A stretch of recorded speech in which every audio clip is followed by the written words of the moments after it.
You have a TV? No. I just like to read the TV guide. Read the TV guide. You don't need a TV. Television addict! Television addict! Television addict!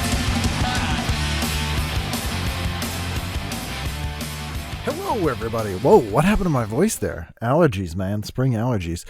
I sounded a bit like Doc Brown there, as played by Christopher. He told me I wasn't funny, Christopher Lloyd, on stage in Beforentine. Anyway, I'm having a flashback. Today, everybody, my guest is writer Jim Aquino, and Jim is somebody who I've known for years without ever having met. He was one of the early adopters of the TV Guidance Counselor podcast, and that he wrote about us on his old blog, Fistful of Soundtracks, and he's a great writer. He has a book out now in paperback on Amazon called If You Haven't Seen It, It's New to You. It's a massive book of just all kinds of stuff that you should watch during lockdown, and he started it before that, I believe, but it's the movies and TV shows some of us resisted not catching until later, or regretted. I don't know why I said resisted.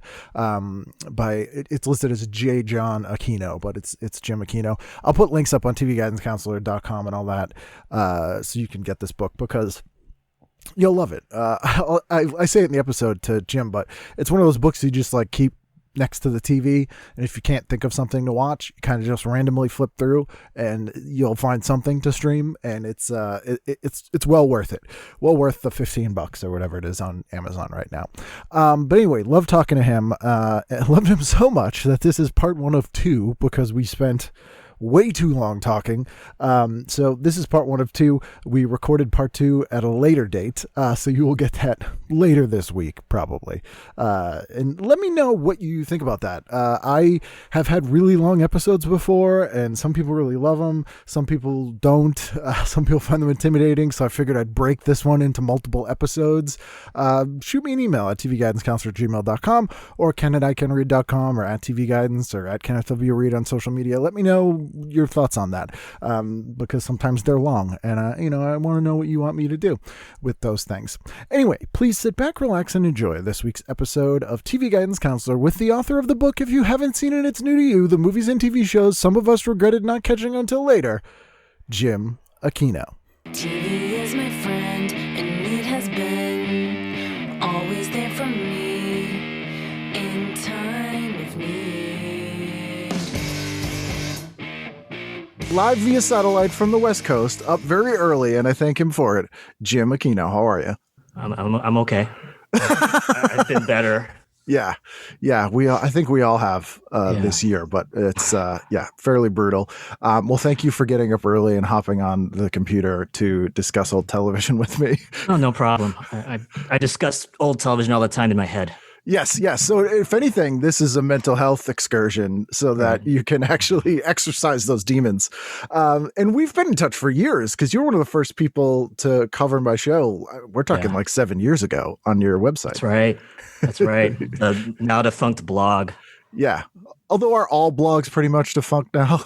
Well, I have one blog that's still, I'm still running. It's Accidental Star Trek Cosplay. But yeah, you're right. All blogs are fucking gone. Yeah. I mean, Accidental Star Trek Cosplay is more of a visual. It's a visual blog, photo blog.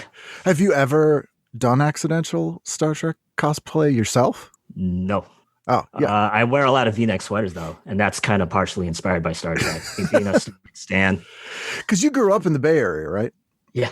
So that's kind of like literally Star Trek Ground Zero. Isn't that where Starfleet's supposed to be, and like all the movies? Yeah. Yes. Yeah. The Federation headquarters is in San Francisco. It's funny how people don't really tend to associate those two things that much. They're like, Haight-Ashbury, hippies, Star Trek, Silicon Valley. Right. We can change that. Yeah, let's change that. So speaking of Star Trek, when I asked you to do the show, you picked an issue with a Star Trek captain on the cover. Yeah. Captain Janeway here. Yeah. This is October 6th through the 14th, 1994. That's right. This is Kate Mulgrew, who I met once. Very tiny lady, extremely small. like 5 feet tall, small. I'm just only a few inches above her. I'm a tiny person too. You would tower over Janeway, but a big personality she has. I was doing a convention in Colorado, and I had Garrett Wong on, and so it was a great dude. And we were backstage chatting, and Kate Mulgrew came in, like not looking at me and just kind of chatting to Garrett because obviously she knows him, and like sat down next to me, still talking to him, and then stops mid sentence and just looked at me and went, "Who are you?" I was like, "Oh, just a guy." And then she went, "Okay," and then just went back to talking to him, and it was a great moment in my life, really. That's my only interaction with her. But I presume you picked this because you're a Star Trek fan. Well, that, and also because I have the issue. Not with me right now. It's in the apartment that I'm moving out of. But I remember buying this issue strictly for the Voyager cover story because, I wanted to know about this new Trek spinoff that was coming out, and I was excited. The photos looked great and everything. And then a few months later, Voyager was kind of a letdown. No, my Star Trek knowledge is limited. It's gotten better since I've started doing the show. But was Voyager the first Star Trek series after Next Generation? Or was that Deep Space Nine? Deep Space Nine was the first post-TNG spinoff. Okay. So Voyager was like a couple years after that? Voyager started in January 94. 95. Because this is the 94 issue. This is the 94 issue. Yes. And it's kind of previewing it. Because Voyager, and this may be totally wrong, but I remember at the time, Deep Space Nine was kind of seen as not Star Trek enough. Oh, yeah. I remember that shit. It was too dark. Like, people had a problem with it. It was lazy. It was thought of as lazy Star Trek because the aliens were coming to the explorers rather than the explorers going to the aliens. Right. And yeah, it was thought of as it's blasphemous against against Gene. Yeah, because it was kind of like Casablanca. It's kind of like throwback to Gunsmoke and the Rifleman, and you can see in the opening titles with that very first shot of it's like a meteor or something, or it's a meteor. It's like a tumbleweed. Yeah. I mean, most space shows at that time, especially the original Star Trek, are basically Westerns, to your point, because, and I bring this up on the show a lot, Westerns were the prominent genre for like the first 20 years of television. Right. And then they kind of still were, they just put them in different costumes and made them into sci-fi. But if Star Trek is Wagon Train, then Deep Space Nine is a show that's set in a saloon, basically.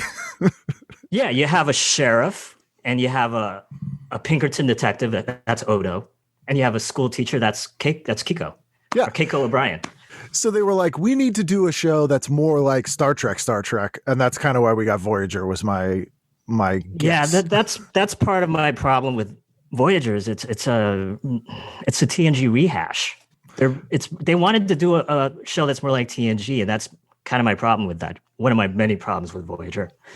But also seems to be more of a throwback to the original series in a weird way. Yeah, the Planet of the Week structure. Yeah, and with like Tuvok is just Spock.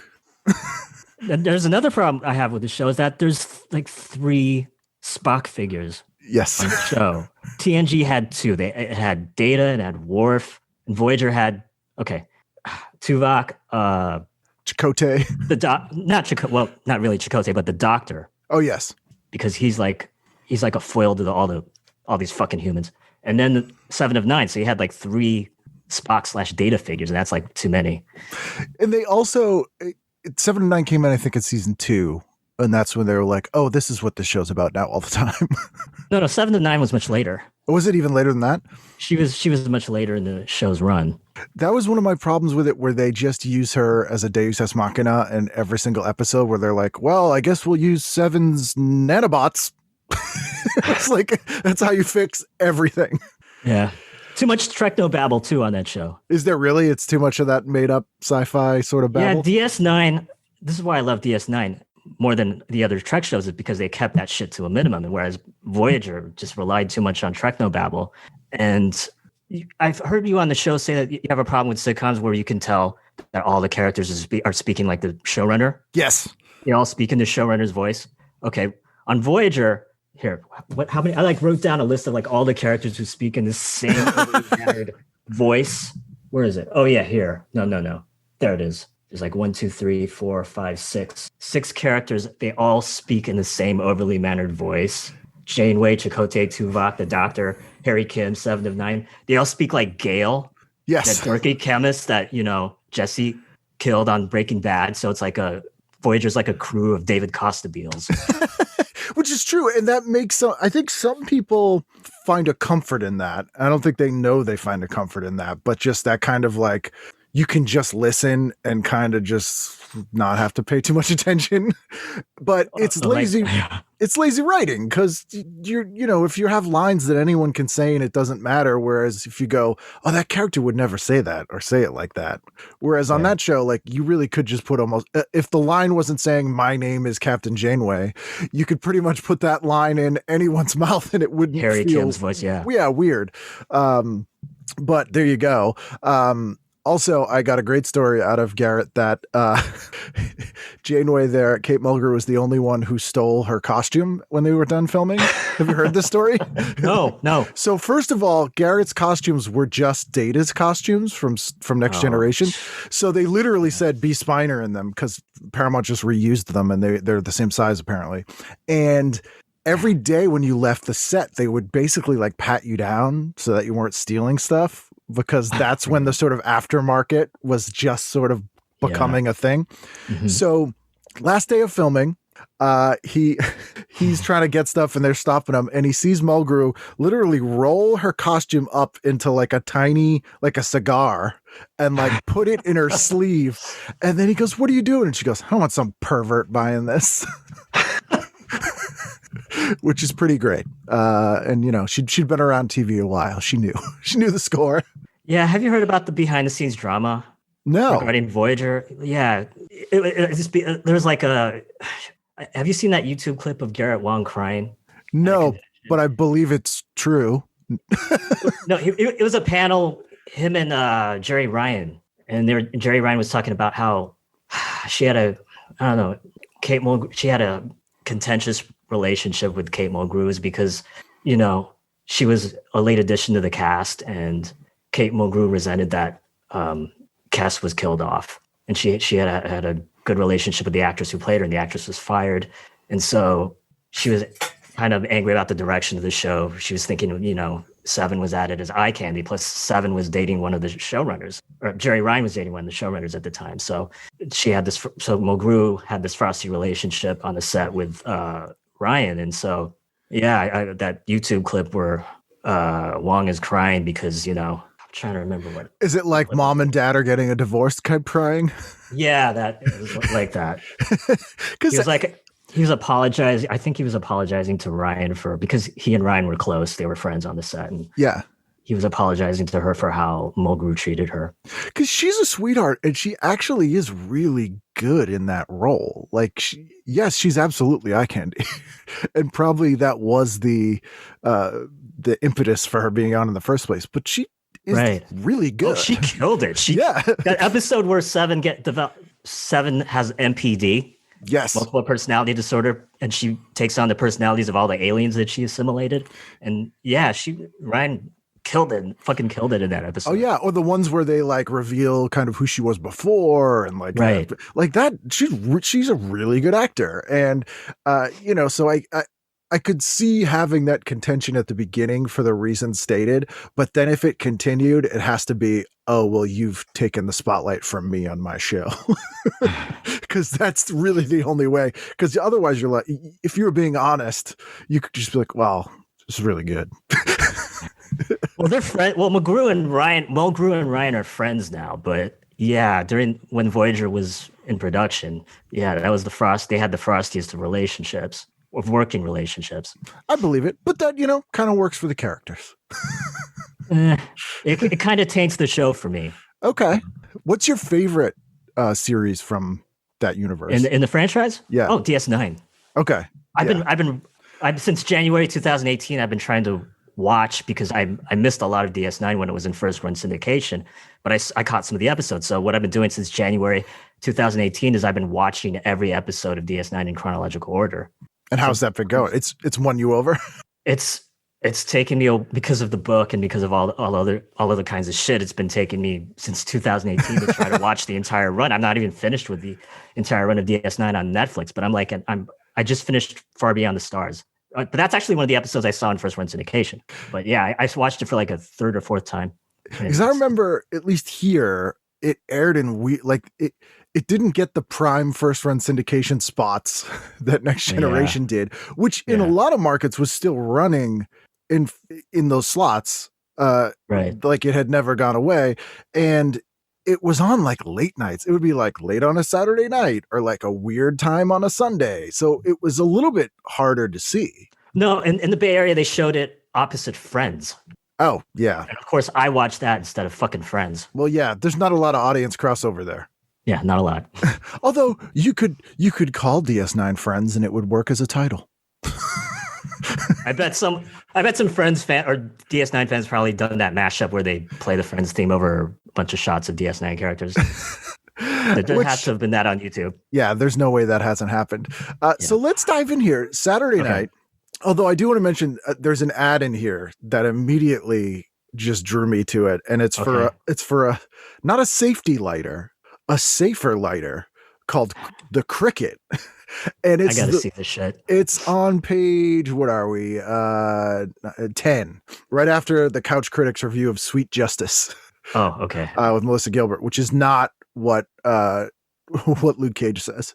But it's this like really weird ad that's like bizarre colors. It's sort of Christmas in yellow, and it's like a firefly. And I can't tell if his hand is the one on the lighter. It's a yellow Ninja Turtle. Yes, exactly. With Bugs Bunny gloves on. Right. Lighting this lighter, but the proportions are off. And it's also because they're trying to show that the light is giving light. It's lit like sort of a creepy, like campfire ghost story. It's just something about this ad I can't stop looking at. And I like that it's not a safety lighter. It's a safer lighter. And it's not childproof. It's child resistant. So they may still start a fire, but we tried. That's a weird placement for the ad because all I can think is that I missed the late Cicely Tyson. Yes, and it's right next to her. It's like why is this ad there when Tyson just passed? Yeah. Bad timing 94 issue. That's right. Well, thankfully she didn't die in a lighter accident because that would have been way too much. So let's dive in. There's also a big interview with Shatner in here where he's just, this photo of him is astounding. Let me scroll to it. He's basically dressed like Hawk from Spencer for Hire. Oh, Hawk's Speaking of DS Mine. But it's a weird outfit. And this, I think, was around the time when he was like trying to pitch Tech Wars. He's promoting that fucking Trek movie, Generations. Yeah. Not one of the best Trek movies. That's another letdown right there. It is Shatner. And then this is a really Star Trek heavy issue because then you get Nicole Nichols. Nichelle Nichols. It's an yeah. excerpt from her memoir, and it's talking about her affair with Roddenberry. Yes, which is pretty scandalous. God, Roddenberry, what a dirty old man. He got around. He definitely got around. Yeah. And then, normally I don't focus this much on the articles, but this one is about the two warring Tom and Roseanne Arnold made for TV movies. I remember that. Which is hilarious. One of them, Tom, is played by the guy who played Tackleberry in Police Academy, and Denny Dillon of Dream On and SNL plays Roseanne. And then in the other one, the guy playing Tom, I can't remember the actor's name. Who is that? Stephen Lee. So did you ever see the movie Dolls? The Charles Band movie Dolls? It's directed by Stuart Gordon, who directed Reanimator. He's the lead in that movie, and it's the only thing I remember seeing him in. I thought it was the guy from The Practice. It does look like him a little bit, but no, it is not him. And it's extra weird because I'm friends with Tom, so it's weird seeing someone being played by two different people in warring made-for-TV movies.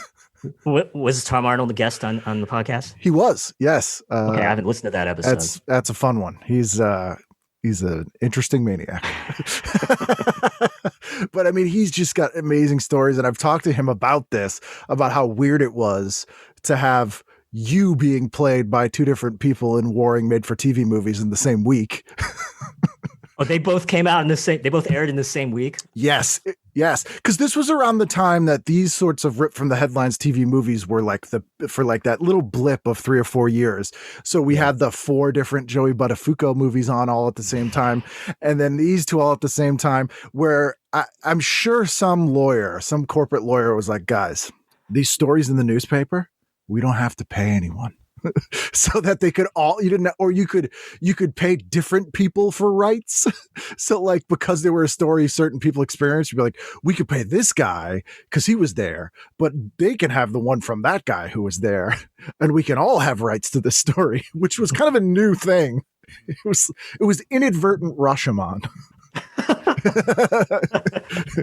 Which could be the new blog. Not that popular. Inadvertent Rashomon. So that was just an interesting article. So let's dive in. Saturday night, what'd you do? Oh gosh, Saturday is the best day of the week. I think to this day, still for this me. Day, yeah, really? Because don't they dump a lot of unwatchable shit on Saturday now? There's no cartoons anymore. There isn't, but you can. But now the great thing is you can program your own channel essentially. Oh yeah, and Saturday's always the best because you could have stayed up late the night before and you don't have anything to do the day after for the most part because there's not work. Because like Sunday you have the day off, but you're like, well, tomorrow is like a work day. So it ruins it a little bit. And Friday is a little bit ruined because you were at work that day or school or whatever. But Saturday is like the most free and clear day still. I've thought about it. It was Cartoons Day for me. Yes. Oh, for sure. And 94 was kind of one of the last years we got Saturday morning cartoons. Oh, yeah. That's also why I picked this issue is because, it was a great era for it. It was a kind of a gold. Well, I don't know if it was the beginning or if it was the middle. It was kind of a golden age for animation because of Batman, the animated series, and the Tick. Mm-hmm. Yeah, this was Fox. Really, Fox Saturday mornings don't get enough credit for being pretty innovative and doing some good shows. I mean, in addition to the Tick and Batman the animated series, which are great, we have Bobby's World, which is the best thing Howie Mandel ever did by far. You had even the Killer Tomatoes cartoon was pretty interesting. They did original episodes of the Beetlejuice cartoon. Like there were some pretty. They also did the really bad Little Shop of Horrors cartoon. Oh, I remember that. It was real bad. But they did some really cool stuff. And yeah, to your point, this was the year that we got the Tick, and that was huge. Huge. Because for me, that was a small indie comics label run by my local comic book shop. New England Comics? Yes. That's where I went and got my comics. And wow. Ben is a local guy. It was like a real small indie comic here. Yeah, Ben Edlund. Yes. Who I've had on the show as well. And seeing that as a Saturday morning cartoon at all was crazy. Blew your fucking mind. Wow. Yeah. In addition to it being really accurate and the right vibe, I mean, because Ben was involved, right, was also really weird. Like they never got it right when we'd get comic book cartoons. They were kind of, before Batman the Animated Series, they were kind of always a compromise. Right, yeah. I'm thinking like Spider-Man and His Amazing Friends. That's actually kind of fun. That's fun show, actually. It's just fun, but it's not like the comics were at the time. Right, or when they had Wolverine speaking an Aussie accent. Like, yes. What the fuck? Do you know why that happened? Why? Why did he speak in an Aussie accent? So they made a pilot for that. I think it was called Pride of the X-Men. It was like the Kitty Pryde thing. And in addition, they had the X-Men on the Spider-Man's Amazing Friends.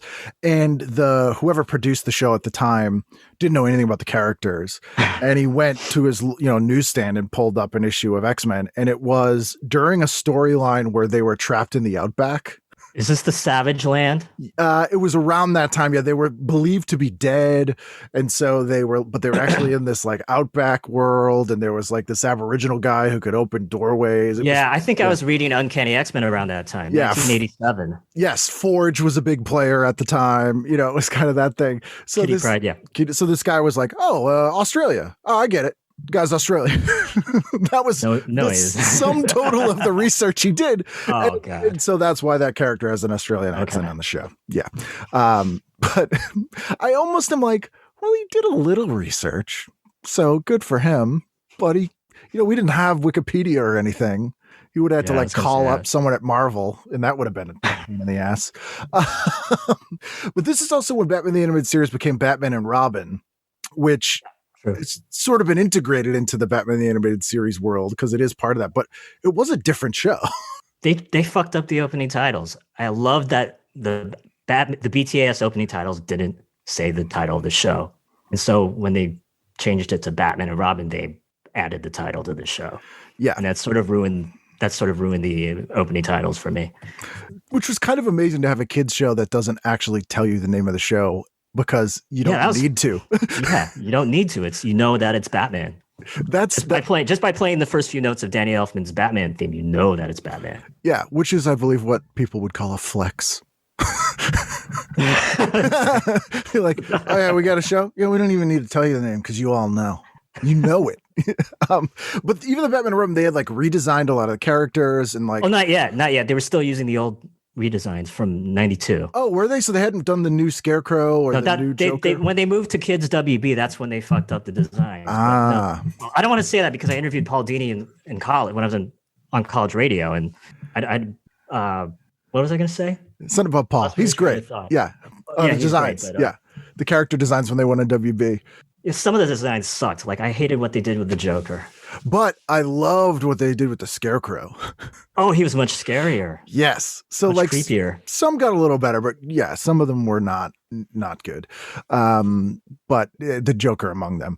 They were still using the old Tim designs, Bruce Timm's designs from Fox. Oh, it was still on Fox. Yeah.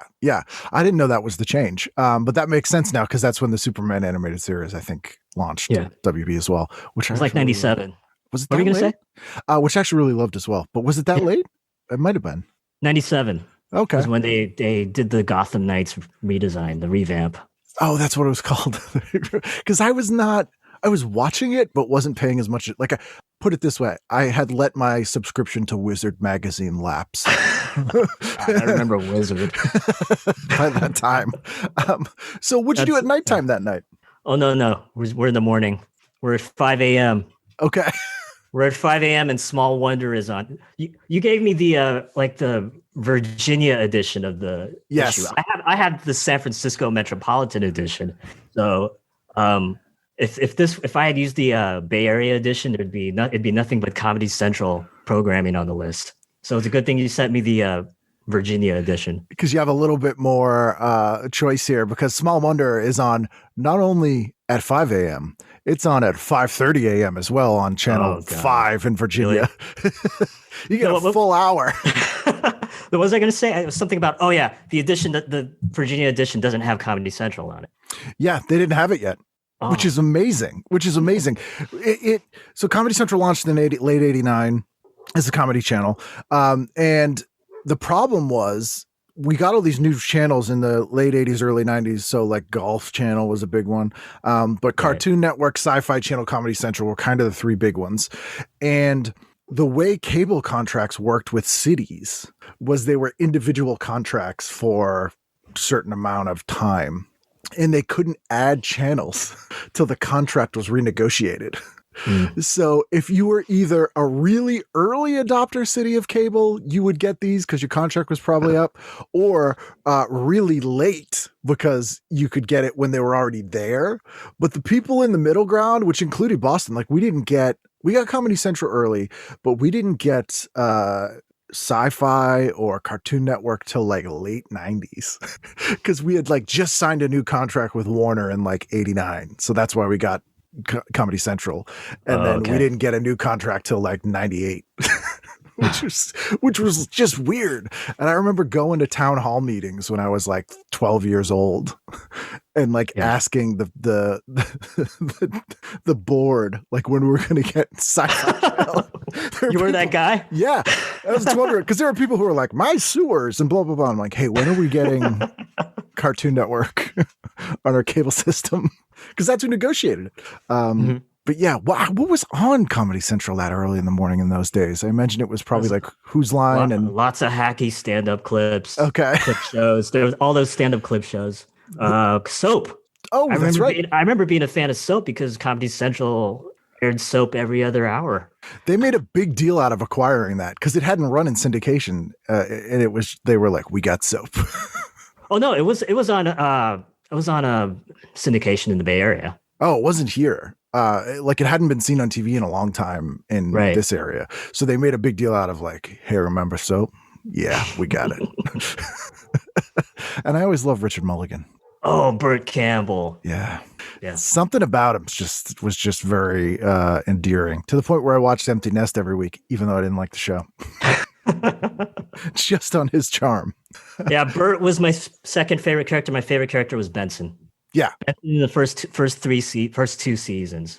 Yeah, I related to Benson a lot. You know, he's the only person of color in a predominantly white environment, and that happened to me a lot. And you didn't take no shit. I didn't take no shit.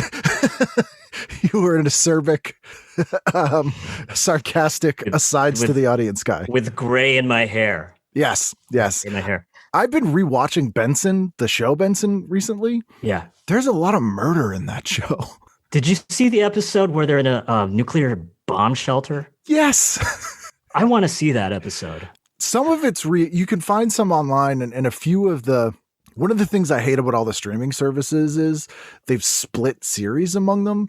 So like Hulu will have like season 1 of Benson, and then like Prime has season 2 and 3, and then like season 4 is at Pluto. Like it's annoying. But you can find them all. There's a 2-parter where they're on a boat and there's like a guy murdering people on the boat, and I really thought it was going to be a dream sequence episode. No, it's bodies, dead bodies. Yeah, body count. Straight up murdering people on Benson.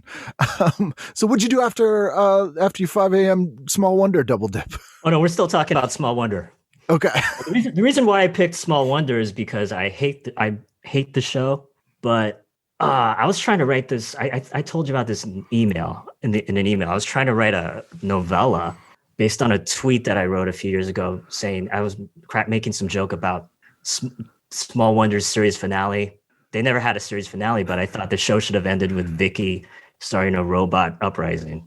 Yes, and murdering humans, because she looked like the kind of robot that would murder humans. She's like the AI in the Resident Evil movies. Yeah, it's almost like Stepford Wives meets Resident Evil. Right. So I was trying to write this novella where it was like set in 1988. The title of the novella is She's Such a Doll. And it's set on the set of a sitcom, a Small Wonder-like sitcom where they have an android playing a Vicky-like character, and she starts a robot uprising. I developed writer's block and was never able to finish it. But it was just based on this idea I always had about Vicky is kind of psychotic. She's kind of creepy. Yeah, the idea that fucking show is creepy. Oh, absolutely. The idea of opening your closet and there's a person sleeping, standing up in there, like that alone is the stuff of nightmares. Like, there's actually an episode of the anthology series Monsters. Do you remember that show? Yeah, I remember that. That was influenced by Small Wonder, and it's this. Oh, really? This woman hosts a kids show, and she's being replaced with a robot doll. And it's super creepy. Who's the guest star? Remember? I don't remember who it was now. It's one of the cheaper episodes of Monsters because it all takes place on the set of this kids show, and there's no other sets. Oh, so they had a bottle episode every other week. Yeah. Oh, it made me more on that show. I only remember the Monsters episode with Lydia Cornell. Yes. Oh, there were some good ones though. There's a great one with Tempest Bledsoe in zombies. It's really good. Vanessa fighting zombies. Oh, yeah. I gotta see that shit. Yeah, it's really good. It's called My Zombie Lover, I think it's called. Yeah. So then what'd you go on to after that? Oh, at 6 a.m., The Fugitive on A&E. So this got a bunch of press. The original series started re-airing again because of the movie. Right. The movie came. Oh, it's 94. So the movie was already out. Or yeah. The movie was in 93. Yeah, I remember watching The Fugitive all the time after school. It's a surprisingly noirish show. Yeah, it's not a bad show at all. And I was actually thinking about this last night for other reasons, but so many shows have adopted the Incredible Hulk formula where it's like I have to travel from town to town to find a cure for whatever, or like actually I just looked I'm at on this the lam. Yeah, like Renegades in here is kind of a similar thing.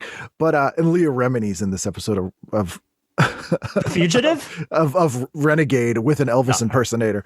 I was gonna say, what's Leah Remini doing on The Fugitive? Yeah, she's negative 10 years old. But her parents are in it. But the Fugitive kind of set up that formula of the sort of traveling hunting for a thing week to week, where it's a monster of the week, no doubt about it. But there is a mythology and an ongoing storyline, even though it's not really ever addressed very much. Right. Because there were so many shows after this. It ended up being embraced by sort of sci-fi, but like The Invaders was after this. That was like that. It was from the same production company, QM. Yeah. Quinn Martin Productions. Actually, a lot of Quinn Martin Productions ended up being like that now that I think about it. Do you remember that 70s? Have you seen on the YouTube that 70s Fugitive ripoff starring a dog? No. You haven't? Oh, God. Look it up on Wikipedia. I can't remember the title. It's not The Littlest Hobo? No, it was a Fugitive ripoff. Yeah. No, it's Rover Run. I can't remember the title of the show. It was aired on Saturday mornings in the 70s. Dr. Richard Kimball as a dog. Oh, it's literally a spinoff. I was gonna no, it's not. But okay, I can't remember the title of the show. I got to look it up. It's the crypto to the Fugitive Superman. Crypto. Oh God, what was Run? Did you ever see, while you're looking it up, did you ever see the weird Saturday morning live action kids show Benji, Zax, and the Alien Prince? Yeah, I watched that. That was something else. It was shot on videotape. That was a weird fucking show. That was real weird. Yeah. But that format clearly. Run, Joe, Run. Run, Joe, Run. It aired from 1974 to 1975.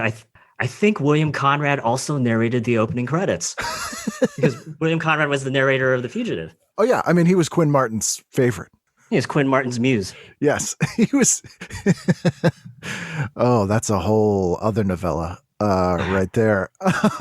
So look up Run, Joe, Run on Wikipedia and YouTube. It's just, really? This shit was on Saturday morning? They used The Fugitive as a template for this show? But I think that a dog? That was the same year I think they also ran Big John, Little John. What's that? That was a show about Robbie Wrist, who... Cousin Oliver. Cousin Oliver, who's been on the show. Great dude. Also one of the voices of the Ninja Turtles. He's on Kid Video. Kid Video. He plays a kid who, through some kind of accident, is able to turn into an adult man for short periods of time. That's big. So then he's Big John. So it's sort of like if Shazam, Captain Marvel, didn't have superpowers. Like he just turned into an adult for a little bit. I'd like to know what the storylines are for this series. It was one season. It was 73, I think 74-ish time. Big John, Little John.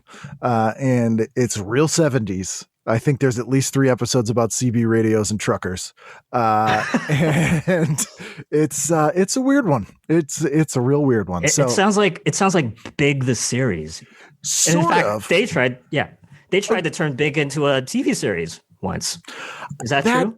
I've never seen the pilot or heard of it, but I wouldn't be surprised. That was a huge, in the late 80s. Any comedy they tried to make into a TV series. Look Who's Talking became Baby Talk. Adventures in Babysitting had a pilot that is real bad because I didn't know that. The whole plot of that movie is the concept of the movie. So how do you do that? How do you do that week to week? Yeah, which was the same problem with the Revenge of the Nerds pilot, also starring Robbie Wrist as Booger. I don't see him as Booger. No. So here's a little Revenge of the Nerds backstory for all those revenge heads. The original Booger concept, he was like a long-haired sort of biker dude. Yeah. With like a beard and stuff. And so they used that model of him with the Robbie Wrist there. So it's like we went back to the source material here. It's weird. It's real bad.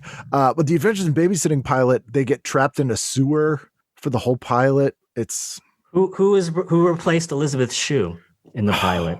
I can't remember. I can't remember. I don't feel like anyone of note was in the pilot or anyone who went on to really do much else.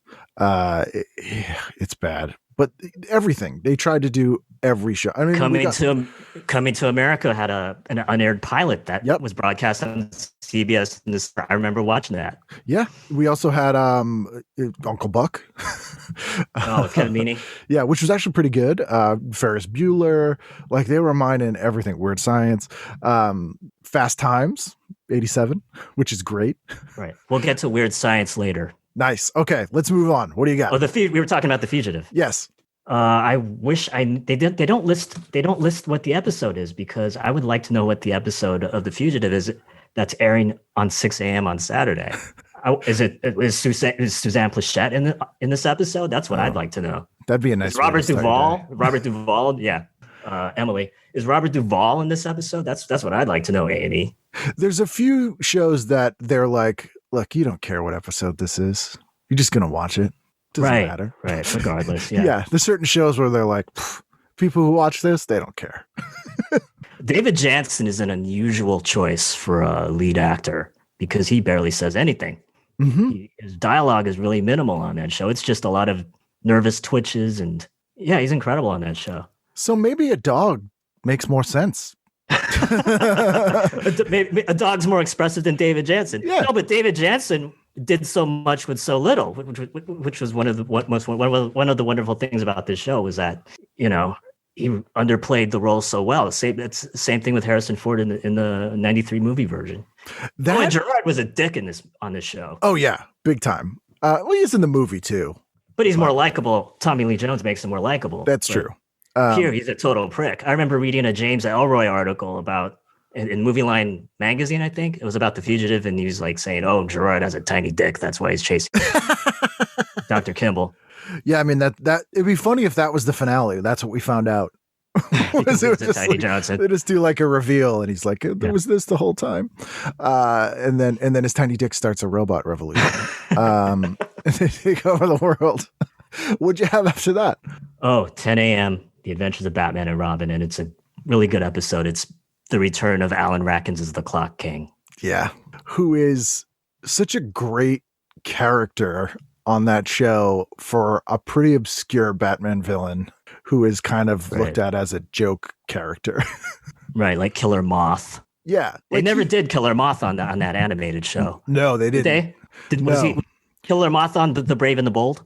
They did do Killer Moth and Brave and the Bold. Okay. I think, did they create that character Firefly on the animated series who was like their sort of Killer Moth type character? I don't know if that was from the comics or if that was created for the show. I know Baby Doll was created for the show. Yes. And the ventriloquist, I think. No, the ventriloquist was a comic character from the comics. Scarface and the ventriloquist.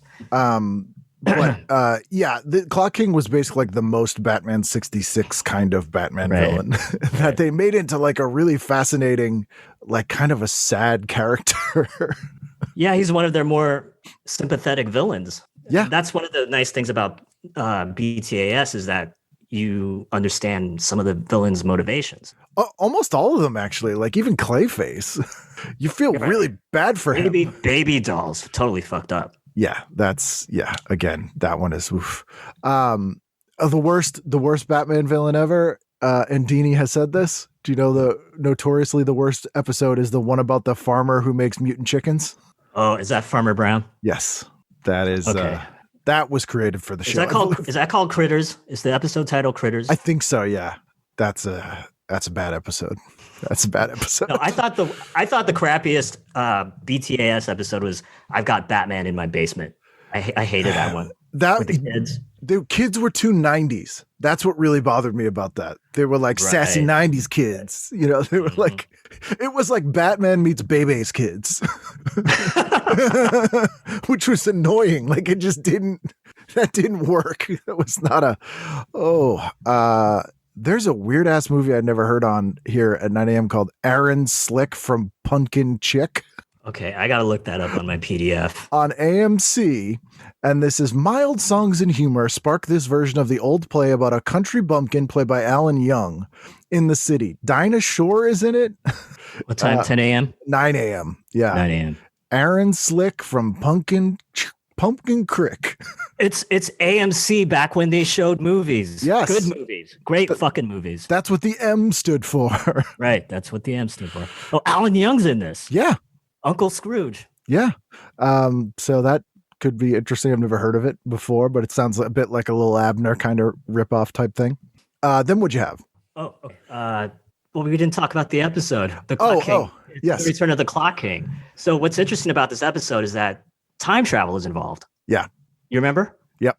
Yeah, he has that nagging wife, right? This is the nagging wife time travel one. Well, I haven't seen this episode in a long time. That's why I picked it. Is this the one with Jonah Hex? No, it's in the same season. But no, Jonah Hex isn't in this one. Because they did a lot of time travel, I feel like, in this season. Right. With the Jonah Hex one, and then this one, there's the Clock King's Return. Yes, the episode title is Time Out of Joint for all you Batman the Animated Series nerds out there. And yeah, this is the second Clock King one. Yeah. Yeah. That first Clock King episode's great because it's influenced by Miyazaki. Yes. Yeah. Which is really obvious too in that one, like in a good way. Yeah. I was interrupted you. What were you going to say?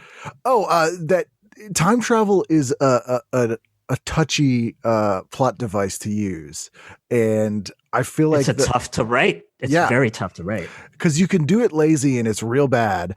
And I think that the whole Tim Dini DC Universe did a really good job with it, though. Like the way they handled like Vandal Savage and even like the Entrogan Demon stuff where they were like, or like the witch, Claire and the Witch Boy would do some time travel stuff. Like it really worked in a way that wasn't gimmicky or like cheap, which was impressive. Right. Also at the same time, Eek and the Terrible Thunder Lizards is on, which was a great show. Eek the Cat. I remember that. Savage Steve Holland. Yep. Curtis Armstrong is the voice of Eek. Yep. And we had Reboot, which was a cool show. Yeah. All computer animated. I remember the X-Files. It was like Gillian Anderson was a special guest voice. There's also wood carving with Rick Butts. I don't remember that cartoon. I think it was live action. No, but did you see the Reboot episode with Gillian Anderson and it was a David Duchovny impersonator? Yes. They had Mulder and Scully as characters on Reboot, or it was like a Mulder and Scully clones or something. Because that show was sort of under the radar. I think it was the first fully computer animated. Yeah, the first show. fully CG Saturday morning show. I think Beast Wars was right after it. Which was right. CG, I think. But before that, we had some shows had CG gimmicks, like Beetlejuice would always have some CG element.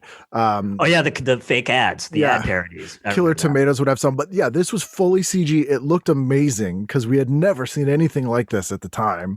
And the concept was a world inside the computer, and they were constantly fighting computer viruses. They were like computer police, which was kind of a cool concept. I think would still even work, which is kind of cool. And then what'd you do after Batman? I'll get to that first. I'm surprised by Under Wood Carving with Rick. Tell me more about Wood Carving with Rick Butts. This was just a PBS show. It aired in some markets and not others. It was I think produced by the Virginia PBS station. It was a Southern produced PBS show.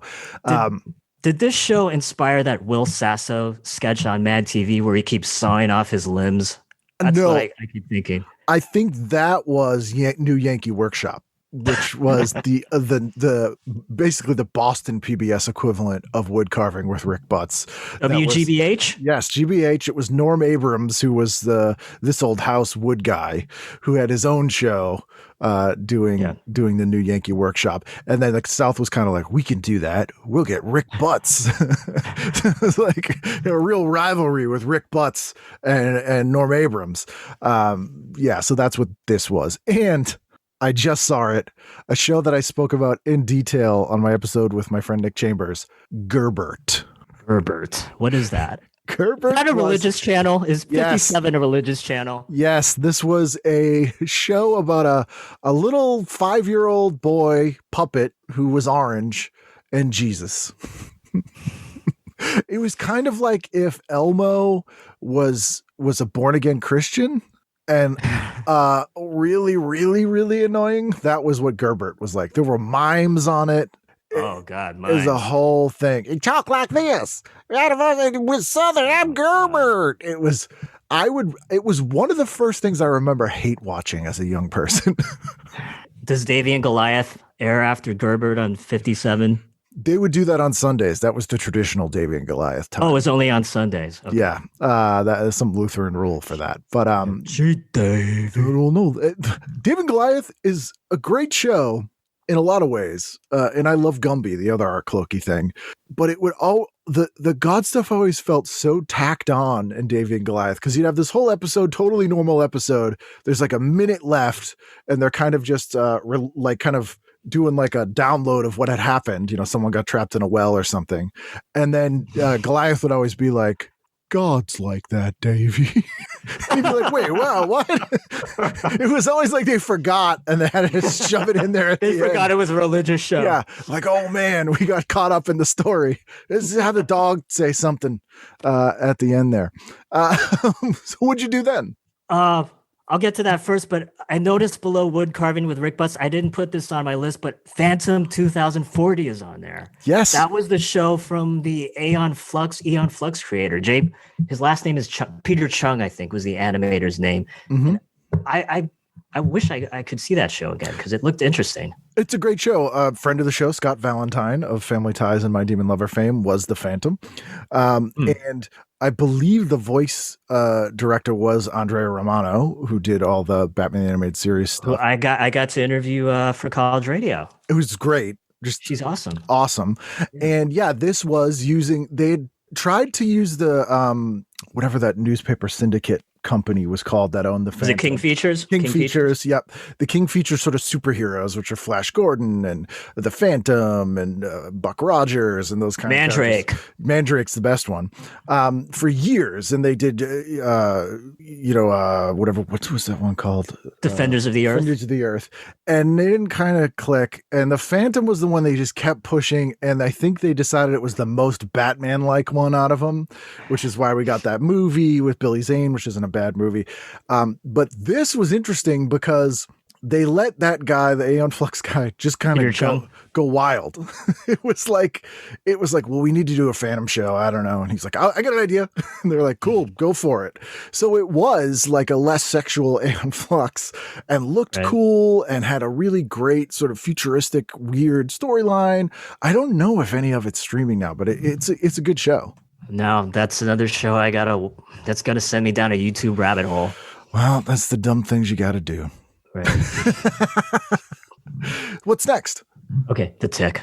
Yeah. At 10:30. Yeah. It guest starring Roddy McDowall as the breadmaster. Yes. I wish I didn't really watch a lot of The Tick at the time, even though I knew it was an amusing show, but I just didn't watch it as regularly as, like Homicide. Well, it was on against Saved by the Bell, so that's probably the reason. Yeah, I had to catch Saved by the Bell. Was a big fan of Screech. Yep, big Bayside guy. The Tick was, like I said, it was not just an adaptation of the comic. It managed to expand on the great things that the comic did and improve on them even, and it's just great. It's really good. 3 seasons. I don't know if they're streaming. They're all released on DVD at least. And the Arthur character, voiced by Mickey Dolenz. Yes. And in the Amazon Prime Tick series, which was great, the guy who does the voice of the Tick in the animated cartoon does the voice of the superhero dog.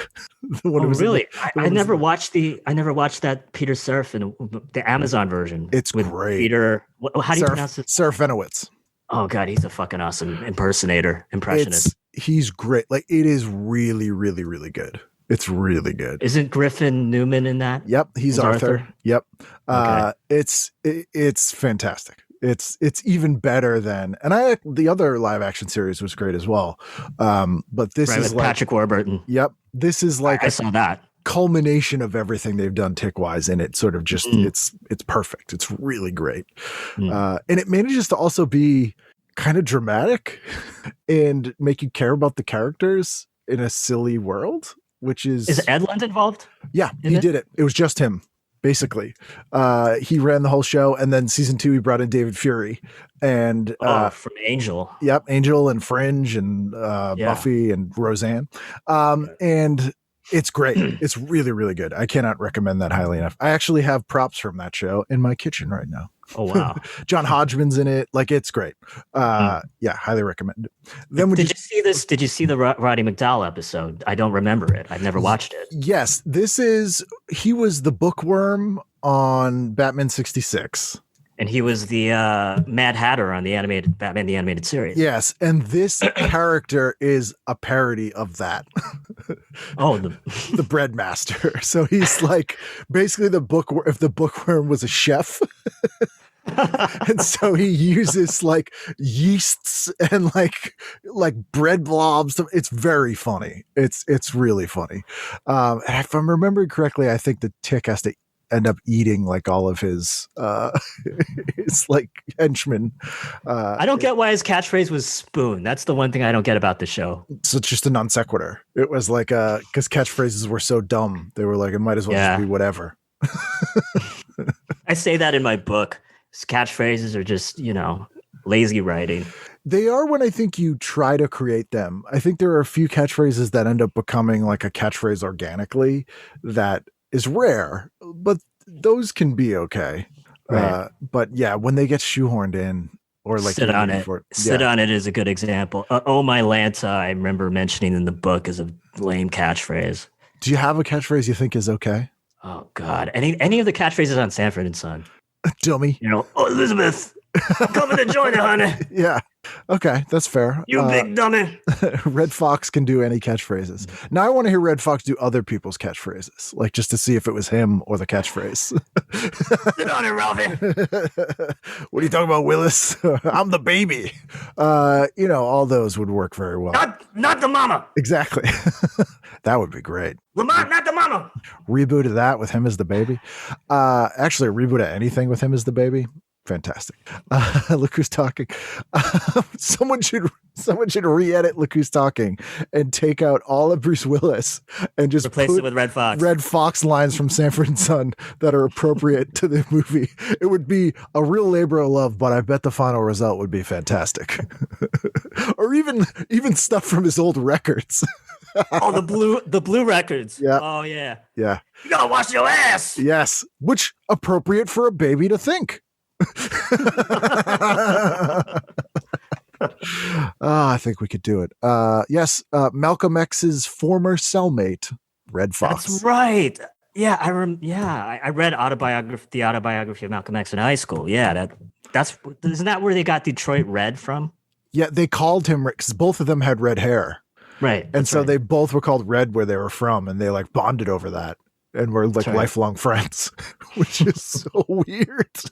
Have you seen Cotton Comes to Harlem? That's how he landed the role of Fred Sanford, was Cotton Comes to Harlem. Yeah, because he was not the kind of guy that network television would be like, we got to get this guy on. This because of his blue albums. Yeah, old man who has a cult audience among minorities who we don't try to program to with dirty albums. That guy needs to be on TV. That was the antithesis of 70s TV programming. What's weird about that show is it's based on a British sitcom. Yep. Steptoe and Son. Yeah. Steptoe and Son. But so was All in the Family. Like that was sort of Norman Lear's move at the time. Like, I'm going to remake these British shows and make them less sad. Because all those shows are really heavy. Like the Steptoe and Son is like oppressively, like you feel that they're poor. Sanford and Son, yeah, he's a junk band. He's supposed to be poor, but it does not come across that way. Right. You're like, oh, this house is kind of nice. I don't know. It's a sitcom, but his truck's kind of nice. It's true. Like he has a truck. I wish Hot Wheels made a toy of that truck. I'm surprised they haven't now because they've done almost every iconic television car. They did the Firebird from the Rockford Files, which is awesome. Yeah, they've done almost everything. So maybe look again. They even did the Jetsons car, which was a cutout rack discount toy store staple for many, many years. Kids were like, what the hell is this? Doesn't look like a car. So then what'd you do? Oh, at noon, it's Soul Train. Yeah. And this is a good episode because the guest host is Tyra Banks and the musical guests are Public Enemy, Eldebarge, and Brownstone. Yeah, I loved Soul Train, and it didn't air in Boston. Oh, man. Because at noon we aired Candlepin Bowling. So I used to have to unplug my cable, plug in the antenna, and try to get it from the Providence station. I wanted to watch Soul Train. And it was worth it, though, because there was just cool stuff on it. And this is kind of before New Jack Swing took over everything. Oh, no. The New Jack Swing had already taken over. But it wasn't the only thing on Soul Train. I feel like for a while, I kind of checked out on Soul Train when it was just only Boys to Men type bands. Which is like around 92, 93. This is 94. But we got Public Enemy. Oh, yeah. What's interesting is that Don Cornelius couldn't stand hip hop. No. And so this is after he quit the show. And so Flav and Chuck D didn't have to be subjected to some dumb respectability politics speech about hip hop from Don Cornelius. Right. Which is kind of great. But I didn't want to see like Jodeci on there. Oh, dropping their pants. Bone Casey and Harmony dropping their pants. That kind of thing. I was like, I want some day. Come on, let's get SOS Band back on here. I did a little research regarding the singles that they performed, and so Public Enemy was probably performing their single "Give It Up," which I was on big on the hip hop radio at the time, and then Brownstone. They had this single called "If You Love Me." That was their only hit single. So they were probably lip syncing to that on this episode. What was Eldebarge doing? I have no idea. I wasn't into Eldebarge at the time, so I don't know. Nobody was. It's 1994. Wasn't he on Punky Brewster? I remember that episode. He was, and his big hits were the theme song from Short Circuit 2. Who's Johnny? No, the first that was the first Short Circuit. Is that the first one? Short Circuit 2 didn't have a theme song, or it didn't have a hit theme like the first Short Circuit, which was Who's Johnny? By Eldebarge.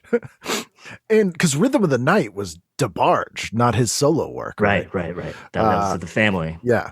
And I was a Jets guy. I feel like you were either Jets or DeBarge. Couldn't be both. The Jets from Hawaii. The Tongan Mormon 25 piece. They were Mormon? I didn't know that. Yeah. And I recently for some weird reason, was looking up the Jets, and when they had all their hits, because most of them were sung by the girls, like Rocket to You was one of the boys. The oldest girl was 14, and the girl who sings lead on Crush on You is 12 years old. Holy shit, I didn't know that. Yeah, a great song, but I was like, really? That's too young to be in a pop act with your 20-year-old brother. That's too young to be singing lyrics about heartbreak. Yeah. How did you know? 'Cause I never told. Yeah, you're only 12. I would hope you wouldn't start telling people about your crushes on them. You're 12 years old. The Jets recently reunited, by the way. On a cruise ship? They did an album, and it's like modern versions of their hit songs. Oh, they re-recorded. Oh god. Yeah. I hate it when they re-record their shit. It's not great. But good on them. They need that. What'd you have after that? Oh, at 3 p.m. it's Caribbean Rhythms on BET. I have no idea what that is. Okay, it's self-explanatory, I imagine, but it's music videos, dance hall music videos, because dance hall was big at the time. Shabba Ranks, Supercat, and it's hosted by BET's sexiest host at the time, Rachel. Okay, so dance hall in the 90s was kind of like hip hop reggae. Is that fair? Kind of. I wouldn't describe it as that, but yeah, it's kind of. I guess you would say that. I'm trying to describe this to white people, Jim. Come, let's put it in words they'll understand. Can we get Don Will from Tanya Morgan to help me explain help them with that? This to white folks. Yeah. Yeah, so I had not watched BET at that time. I liked when BET would do the old school soul. I never watched you like Video Soul. Yeah. We'll get to that later. Yeah, that was the stuff I liked. I wanted to see Vanity and Shannon and that kind of stuff. Let the music play. Yeah, Evelyn Champagne King. That's what I want to see on Oh my there. God, that's old. Yeah. That's old school. Yeah, that's me. That's me. But you're a punk guy. You're a punk guy, though. Yeah, but I really, really liked freestyle and like 80s electro soul. Freestyle was big in San Ho at the time. Yeah, Expose, Stevie B. Yeah, I did see a Stevie B concert when I went to Universal Studios Hollywood. It was like a free concert. I remember that. How was that? That must have been great. That's like the only one of two concerts I've been to my whole life. The other one was KRS-One when I went. It was at UC Santa Cruz. But yeah, I remember. You've only Stevie been B. to two? Yeah, I've only been to two concerts, And one was KRS-One and one was Stevie B. and they were both free. Well, I mean, that's beside the point. That's pretty good. I'm not into concerts. I'm not into going out into music festivals. I just can't do that. You're not the kind of person who wants to just sing out loud and dance all day with a bunch of sweaty wait outside in a long ass line for an outhouse. No, I can't do that. Pay $12 for a bottled water so you don't die. That's fair. So you're doing that, and then what'd you do?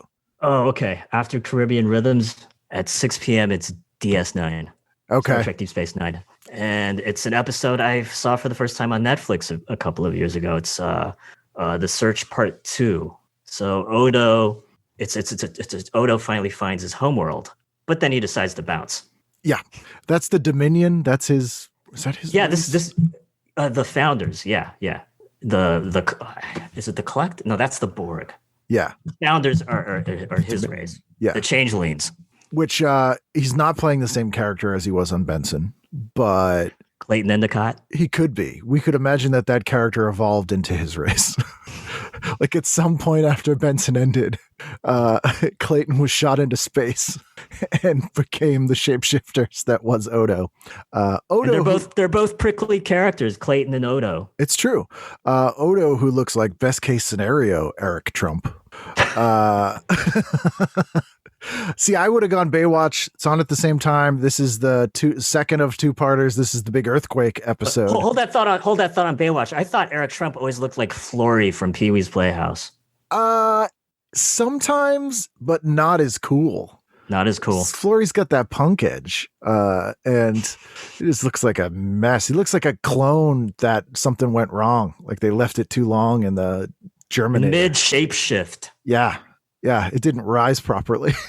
Or there was a power outage over the weekend and they came in and go, this was unplugged all weekend? What can we salvage? I guess this. Yeah, I miss Rene. I cannot pronounce his last name. Auberginois, yeah. People probably know him best from My Best Friend's a Vampire.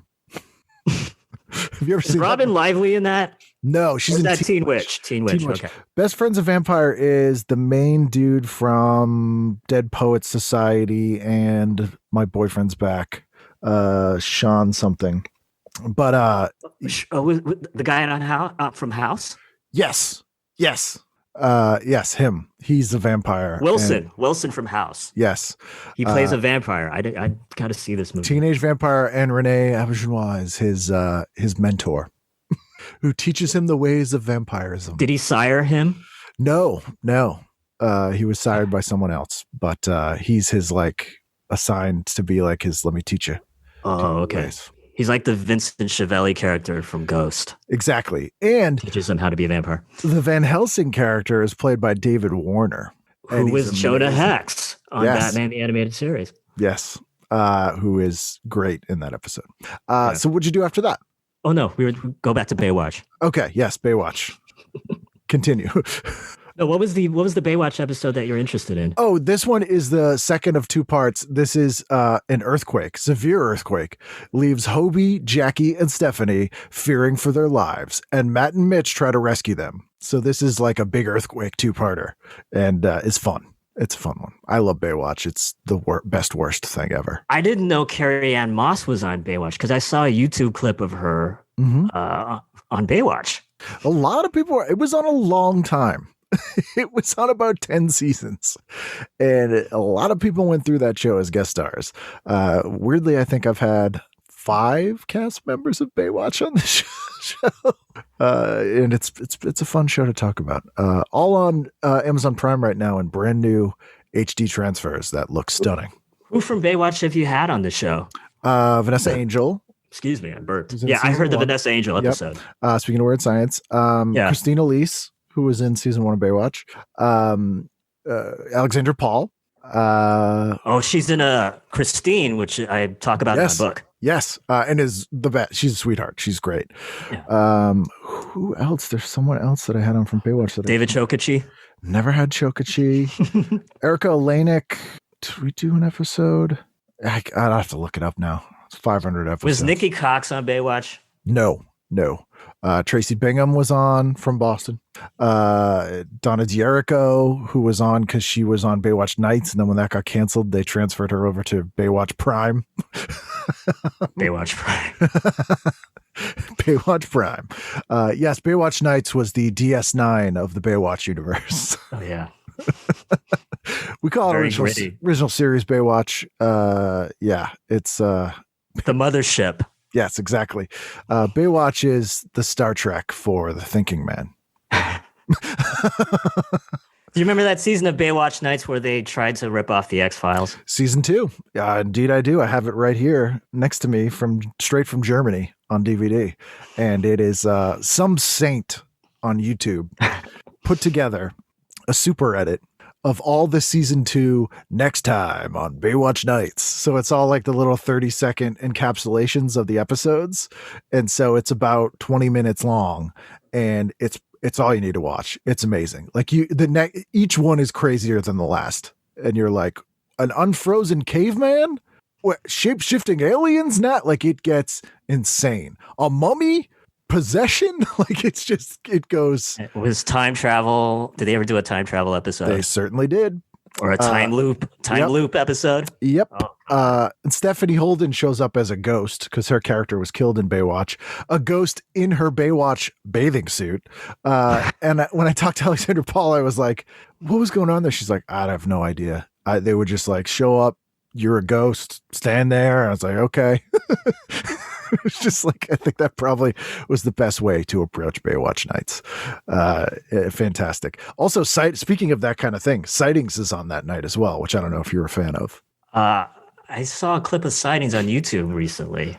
Sightings was Unsolved Mysteries with just the crazy stuff. So this episode is an examination of Bigfoot, a teen's near-death experience, people who believe they were abducted by aliens. Also, crop circles and future life progressions. What time is this? This is on at 7 p.m. Okay. Channel 27, right up against Next Gen and Lawrence Welk. I remember why I was watching a clip of Sightings is because as part of my homework for this, I was watching videos about Exo Squad. Okay. And so Sightings used score music from Exo Squad. Yes, I don't doubt that. Sightings is a very cheap show. And that whole alien autopsy thing that Fox did, that began as an episode of Sightings that they decided they were going to do as like a hoax stunt instead. And it's, that whole thing. Anything else we have here? Saturday? Well, yeah, there's a shitload of programming on Saturday. We're going to have to do 6 other episodes. We're going to make this a 6-parter. Okay, so after DS9, at 8, Vanishing Son 3. Have you heard? You remember Vanishing Son? No, not at all. Oh, okay. This is interesting because I'm Asian American, but I'm Southeast Asian. So this was kind of a bad time for Filipino American representation on TV because we weren't a lot of us represented on TV. So what I watched instead, to feel kind of empowered was the next best thing was all the East Asian American shows, and there weren't a lot of them. And Vanishing Son was one of the few. It was a TV movie franchise. It was like it starred Russell Wong as a kung fu fighting violinist. I see. So this is when they were trying to do this thing called the Action Pack. Universal. Right. Universal was trying to launch their own network the way Fox did. And the way they did it was these pilots that they would do as 2-hour movies, and then they'd do sequel movies. And if they were popular enough, they'd make them into series. And this is how I believe we got like Xena and Hercules. Hercules and Xena were lucky, and Vanishing Son wasn't. Oh, it did become a TV series, but yeah, that Action Pack was how Hurricane Xena got started. But yeah, I remember watching the Vanishing Son TV movies because it had an Asian American action hero. Russell Wong is John Hua Chang. Yes. He's a violinist from Beijing, and he was involved in the Tiananmen Square protests. And so he and his brother, they immigrate to America, and his brother becomes a gangster, joins a triad. Yeah, it's always triads. It's always triads. Rebecca Gayhart's in this show, which is kind of right. She was Russell Wong's love interest. Yeah, so this was around the time we also had Sammo Hung in Martial Law. Oh no, that's much later. That's 97. I think. Okay, this is 94. So, but yeah, Sammo Hung was in Hong Kong. Was big in Hong Kong movies at the time, action movies at the time. But yeah, this was the third Vanishing Son TV movie, and I remember liking the Vanishing Son TV movies way more than All American Girl, which we'll get to later. Well, yeah, in terms of Asian American representation, but these movies haven't aged well. Let's just say that. I mean, have any martial arts movies aged well? I love them, but they're all very of their time. Well, the 36th Chamber of Shaolin has aged well. I mean, the Shaw Brothers stuff is still very 70s, but because it's so artificial, it does have its own sort of universe that they feel like, I guess. Right. You're a Shaw Brothers movie fan. I remember listening to last night. I think it was the Greg Proops episode. Yeah, I used to go to the Shaw Brothers Theater. We were one of the few cities in America. I think San Francisco was like the only other one that had a Shaw Brothers owned and built theater. Like this beautiful movie palace in our Chinatown, and it's now a parking garage. But it still has like the ornate outside. It's very weird, but yeah, you would go and I'd watch Shaw Brothers movies and Hong Kong movies, and they would not be dubbed, and I'd have no idea what was. Yeah, I hate it when they're dubbed. Yeah, I cannot watch it when they're dubbed, man. But even no subtitles. But I mean, you can pretty much follow what's going on. Even the John Woo stuff, you know. Oh, you didn't have subtitles? No, because they were showing them for Asians in Chinatown. Like they were. Like, that's how I watched Old Boy, the original version of Old Boy. They didn't have subtitles when I saw it, or no, the subtitles were too. They were projected too low, so you couldn't see them on the screen. So I watched it without subtitles, and God, that movie's crazy. I mean, but without subtitles. Yeah, I mean, if you're watching any Beat Takashi stuff. Oh no, Old Boy is Korean. Oh, is it Korean? What's the one I'm thinking of? Yeah. The Beat Takashi one. That's Sonatine and Fireworks. Okay. Yeah. Geez, I'm trying to think of what I've. Takeshi Kitano. Yes. Okay, that's what I'm thinking of. Yes. Were you thinking of Fireworks? No, there's one that's Sonatine. There's one that has a title like Old Boy though, or did here. Brother. Yes, that's what I'm thinking of. With Omar Epps? I haven't seen that. Yes, that's what But I've seen Sonatine and Fireworks. Yeah, so we would get old movies. Like I don't even think we got. They definitely didn't show any Golden Harvest movies because obviously it's Shaw Brothers Theater. Right. So we didn't get a lot of the Jackie Chan stuff. But yeah, it was weird. They'd show like older movies sometimes, and then some of those weird '80s Shaw Brothers movies that like randomly have a ton of nudity in them. They're like kind of really violent, and like Human Lanterns I remember seeing. And have you seen My Young Auntie? I yes. gotta watch that on YouTube. Yes. And this is also around time, like when I had Cynthia Rothrock on, she worked for Golden Harvest. Oh, really? And she didn't speak any Cantonese or Mandarin or anything, grew up in New Jersey. They flew her over there. And I think the first movie she did was with Michelle Yeoh. I think it was Inspector Wears. I mentioned that in my book. It was like, Hey Mama or Yo Mama? Something like that. Yeah. And she literally, they were like, just go in and yell at this guy. She's like, well, what do I say? And they're like, doesn't matter. She didn't have lines. They would just be like, just go yell. So we're just going to dub it in whatever country we sell it to or whatever. So it was just insane. And she told me a story about Jackie Chan wanted to meet her. And so they went to a karaoke place and they're like, Jackie would like to sing a song for you. And he went up and sang Happy Birthday. It wasn't a birthday.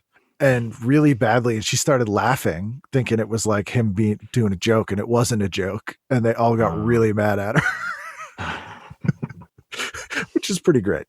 Yeah, Jackie Chan, what are you doing? Why are you going after marijuana smokers, man? Yeah, he's a weird dude. Do you ever read his autobiography? No, but I'm a big fan of the police story movies. Police Story is great. It's funny how serious of a guy he is, and kind of how much he hates America. Like, it's just like, it's really, yeah, he's a serious guy. It's just funny how he has a persona here that is not what he's like. And the Police Story movies are pretty serious for his stuff as well. Oh yeah. Or the stuff like Operation Condor, or like some of the more serious stuff. And Sammo Hung, like his serious stuff is pretty brutal. It's a lot of. Are you talking about Dragons Forever? Did he do that movie? Oh God, he did do Dragons Forever. That movie. I haven't seen that. Oh man, but just most of his movies that he directed, even the ones he didn't appear in, there's a lot of women beating. Oh yay! Really has that in the Sammo Hung movies. But I prefer Sammo Hung's serious stuff to his comedy stuff, unlike Jackie Chan. Although Sammo Hung could do comedy, but like it's strange. Did Chow Yun-Fat have a US TV series, or am I misremembering? No, he never did a TV series in America. He was in that movie with Marky Mark. Oh, The Corruptor. Yes. Oh, God. And in The Replacement Killers. Yeah. With Mira Sorvino basically playing Jeannie Garofalo. But yeah, to your point, this was early for us to start getting these Asian actors and Asian characters on US TV. This is before. No, Russell Wong was American. But those sorts of stories. Oh, that type of kung fu. Yeah. That type of intense. Yeah, you're right. Because this is before John Woo, or right when he moved here. Because when was Hard Target? 94. So this was like just at that time. And no, this was a Rob Cohen joint. And that's another. The stink of Rob Cohen has tainted the Vanishing Son movies. Xena and Hercules. Because Rob Cohen was recently outed as a sexual predator. Yeah. He assaulted his daughter, I think. Oh, wonderful. Which sucks because I loved Dragon, the Bruce Lee story. Me too. I liked more than Vanishing Son. Yeah, that was great. That was 93, I think, right? Yeah, 93. Yeah. I had the poster of Dragon in my bedroom. I did too. I had the soundtrack. I had the soundtrack too, and I played it on my internet radio station that's now defunct. Who did the score? It was Randy Edelman. Yeah. And that's the theme. One of the themes from Dragon was used in trailers a lot. Yeah. It was used in the Forrest Gump trailer, I remember. Yeah. There's like 3, and obviously you know this way more than I do, but I feel like there's like 3 pieces of music that studios used for everything. One of which is the Requiem for a Dream soundtrack, which they used in like trailers, Lord of the Rings for movies. Everything. Yeah. One of them was Goonies, which they used in trailers. Yeah, for Dave Grusin. Yeah, which I think was like Bonfire of the Vit. Like there was like 40 movie trailers. I even know the title because I'm a big film and TV score nerd. I even know the title of the cue that they used from the Goonies. It's Fratelli Chase. Dun dun dun. That's dun, it. Dun, dun, dun. Yeah, and New Line Cinema used score from the first Nightmare on Elm Street for like every horror movie trailer they had for a good 10 years. So like the Critters trailer is just Nightmare on Elm Street music. Not the main title. It's like the chase scene music. Oh, okay. But it was in everything for a while. Cause obviously they haven't had the score written yet probably. So they had to find something, but it's called temp tracking. Yeah. It always threw me off. I'm like, why is the Goonies playing in this movie? Like Requiem Why is the Midnight Run theme playing during the trailer for K9 starring Jim Belushi? Yes. The Requiem for a Dream Lord of the Rings one is maybe the weirdest one. It works, but just thinking about those 2 movies. All I can think of when I hear that theme is heroin. Yeah. Smack. And that's exactly what they wanted you to do. Jared Leto losing his arm. Yeah. Which was a cut scene from The Hobbit. Anything else you had on Saturday? Oh no, we're still on Vanishing Son. Okay, continue. What was I gonna say? Oh yeah, I didn't buy these 2 actors as brothers. Yeah. Because the premise of the TV movies is that it's 2 brothers. One's on the right side of the law and the other's on the wrong side of the law. Very innovative plot. Yeah, very innovative. One's a violinist and the other's a gangster. And so I couldn't buy that they're brothers because first of all, Russell Wong is tall, and the other actor, Chi Moy Lo, he's short, and he's Vietnamese. But they both know Kung Fu. Yeah, and they're supposed to be both from they're supposed to be both from Beijing, but the shorter brother has a Vietnamese accent. Yeah. Well, So that's why the is thing. this guy from Beijing speaking with a Vietnamese accent? And this was a problem with All American Girl as well, where Yeah. they just go, all Asians the same, right? Yeah. Just hire. You got a Japanese dad and a Chinese mom, but they're all Right. Korean in the show. But it's like, no, they're different. Those are different things. Fresh Off the Boat had that problem too, because Randall Park is Korean and he's playing a Chinese guy or a Taiwanese guy. But again, the majority of people don't notice. They don't give a shit. Yeah. Nope. And it's especially weird. I guess it's weird for all of them, but when they mix Chinese and Japanese people, because to me, that's like the most different. Yeah. Those things. They're not alike, white folks. No. And I'm like, they're just, if you're like, oh, whatever, I'm like, no, that's not the same. It's very strange.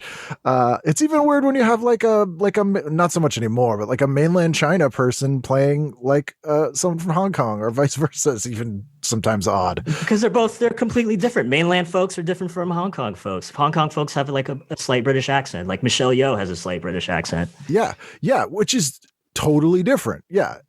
I guess it's like if you had an English actor playing an American, but making no attempt to be American. Which happens all the time on CBS. But just like with a full on like Cockney accent talking about how they're from Detroit. Yeah. And no one mentions it. Although we do have in action movies, that certainly is a thing where, Arnold Schwarzenegger is, John Smith from Chicago or Jean-Claude Van Damme is, from New Orleans. And they make no attempt to talk about his accent at all. But with the Schwarzenegger, there's this one Schwarzenegger movie where they just basically said, oh, he's from Austria. Yeah, they were like, we're tired. I think was it Kindergarten Cop? I think it was Kindergarten Cop where they explained, oh, he's from Austria. Because it's just weirdly in Highlander of all things, they mention it. And I think it's well handled where it's the beginning when Christopher Lambert is in the cop station. Yeah. And the cop's like, you talk funny. Where are you from? And he just goes, lots of different places. Because it's a Frenchman playing a Scottish immortal. Right. And Sean Connery is a Spaniard. He's a Scottish dude playing a Spaniard from Egypt, I think. Yes. Named Ramirez. Yeah. So I guess now that we've talked it out, I guess we do it too. But for some reason, it seems more egregious in other things. And Vanishing Son being an example. Oh yeah, and Russell Wong is supposed to be his character Jean Hua is supposed to be from Beijing, but he speaks in a California accent. Yes, yeah. That's another thing that bugged me about the Vanishing Son TV movies and series. Probably not what ruined the show, what tanked the show for most people. I am imagining. Weirdly, Rebecca Gayheart, Cantonese is perfect. Oh God, did you hear about all the stuff about Joss Whedon? Oh, of course. Yeah. And Firefly, she was almost on Firefly, but the rumor is that Whedon wouldn't cast her because she wouldn't sleep with him or something. That's possible, although 2 women from that show I know, and they didn't have that issue. So, yeah, I've had Summer Glau and Jewel State on, and a lot of people just have the Joss Whedon was just a real asshole thing. Actually, Tom Arnold gave Joss Whedon his very first job. Roseanne. He worked on Roseanne when he was 17. And Tom has a great story where Tom was put in rehab against his will because he beat up a paparazzi. And he wanted to get out. So they were like, well, you got to fill out this psychological evaluation. It was like a 20-page psychological evaluation. Uh-huh. So he comes into work on Monday with it and he throws it at Joss Whedon. He goes, fill this out. And then he goes, I don't know what he wrote because I had to go back to rehab. So that might be his supervillain origin story. He's just been an asshole. Then what do you got? Okay. So after Vanishing Son. Oh, I just wanted to mention that Vanishing Son 4 had one of your guests. Mark Valley was a guest star. Oh, was Mark in that? Sequel. That must have been early. With him and Matthew Lillard played brothers in that movie. Oh, that doesn't work. That doesn't. Yeah. That had to be one of his first U.S. roles then, because that's pre-Keen Eddie, pre-everything for Mark. Oh God, I love Keenetti. Keenetti's great. Yeah. Don't buy the DVDs though. The DVDs are a ripoff because they butchered it. They don't use the original music. It's all out of order too. Yeah, they fucked up the order too. It's all in order. In fact, the airing order was wrong and the DVD order was wrong. Right, which is funny because at the end of each episode, Eddie had that board. Yeah. He had like a board of like souvenirs from his cases. And so because Fox fucked up the order of his collection of knickknacks from cases was fucked up. Yeah, it's really evident that it's in the wrong order. But anyways, else? Yeah. Oh yeah, what was I going to say about Vanishing Son? Oh, the guest stars is why I picked Vanishing Son 3 is because it was guest starring the late Dr. Hang S. Noor as the general, who's like John Wall Chang's nemesis. And have you ever heard of you remember Dr. Hang S. Noor, right? He won an Oscar for The Killing Fields. He escaped from Cambodia and he was tragically murdered. Yes, he was actually, the story of The Killing Fields was actually his story, right? Was that the... Well, he was playing a different real life figure. But he was there. Yeah, he was there. Yeah. He was in the shit. He was, as Bill Murray would say in Rushmore, he was in the shit. He was in the shit, yeah. In the Khmer Rouge, right? Was that the... Yeah, right. And so this is one of his last acting roles, I think. And so the other guest stars, in addition to Dr. Hang S. Noor, there's a couple of legendary Asian American stuntmen. There's Jeff Imada, who was George Takei's double on Star Trek 6, and then Al Leong. You know Al Leong, the guy with the Fu Manchu. Oh yeah, John Carpenter loves him. Oh right. Big Trouble in Little China. He has that scene in Die Hard where he steals the candy bar. Yeah, he was in Bill and Ted's Excellent Adventure as Genghis Khan. I like to call him an Asian American Michael Bolton. Yeah, fair enough. Because he had long hair to distract from his receding hairline. Yes. The net gain haircut. Hey, look, it's the same amount of hair. It's just in the wrong place. Yeah. Most people would recognize him as popping up from behind a dumpster with two Uzis in most things. That's right. That's the classic Al Leong role. And yes. He's in Vanishing Son 3, and he's a legendary Asian American stuntman. I wonder if, so I've had on the show, oh my God, I'm blanking. He did the stunt. He was the stunt coordinator for Big Trouble in Little China. James Liu. Uh-huh. James Liu on. You had him as a guest? Yes. James is awesome. I got to hear this. James is great. And I wouldn't be surprised if he didn't work on one of the Vanishing Son things, because they pretty much threw him on everything that had any Asians in it. They were like, yeah, you could do this. And he's like, okay.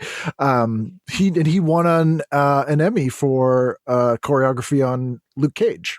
Oh, wow. Because the fight scenes were great on that show. Yeah, and we had a big discussion about, because one of my favorite things about Kung Fu is all the different styles and how the styles are tailored to the person's strengths is kind of to really oversimplify. Yeah. And so he sort of invented a style for Luke Cage that they called Smack Fu. Because he's so strong, he's essentially just smacking people around. He's not going to do something fancy. And I nerd out about that stuff. Like so James Liu choreographed all the capoeira in season 2 of Luke Cage. Yes. That was him. Yes. I love those capoeira scenes. Yeah. And he did some of the stuff in Punisher and like he did so much stuff. One of my favorite to talk martial arts movie choreography, since you're a fellow fan, not the best Jet Li movie, but the one. I haven't seen that. So the one was written for Jean-Claude Van Damme. And it was written by, I think... was it James Wong and Glenn Morgan? James Wong and Glenn Morgan, yes. And it's an interesting premise. It's essentially this evil scientist in an alternate reality. It's almost like Highlander. He discovers that if he kills all the alternate versions of himself, he gains all their strength until, if he's the only one left in the multiverse, he'll just be this like omnipotent person. That's Highlander, yo. Yeah. Well, over cross-dimensional Highlander. So the Earth Prime Jet Li is fighting this alternate evil version of himself. But who is the lady in this movie that Jet Li wasn't allowed to kiss? Oh God. I can't think of who it is now, but it's probably a very pretty white lady. And Tom Arnold. They wouldn't let Jet Li get any action in his movie. Yeah, actually, action. I'm talking about action. Yeah, action, Lip Lock. Tom has some great Jet Li stories because he's in a few movies with him. But so in the one, Jet Li did his own choreography basically because it was kind of like he was kind of like a last minute person in it. But what he did was he gave every version of his character a different kung fu style. Oh no! Wow, which is really cool, and it's the nerdiest thing because most people would not notice at all. And the cool thing he does too is, like in Mega Man, when you defeat a villain, you get their powers.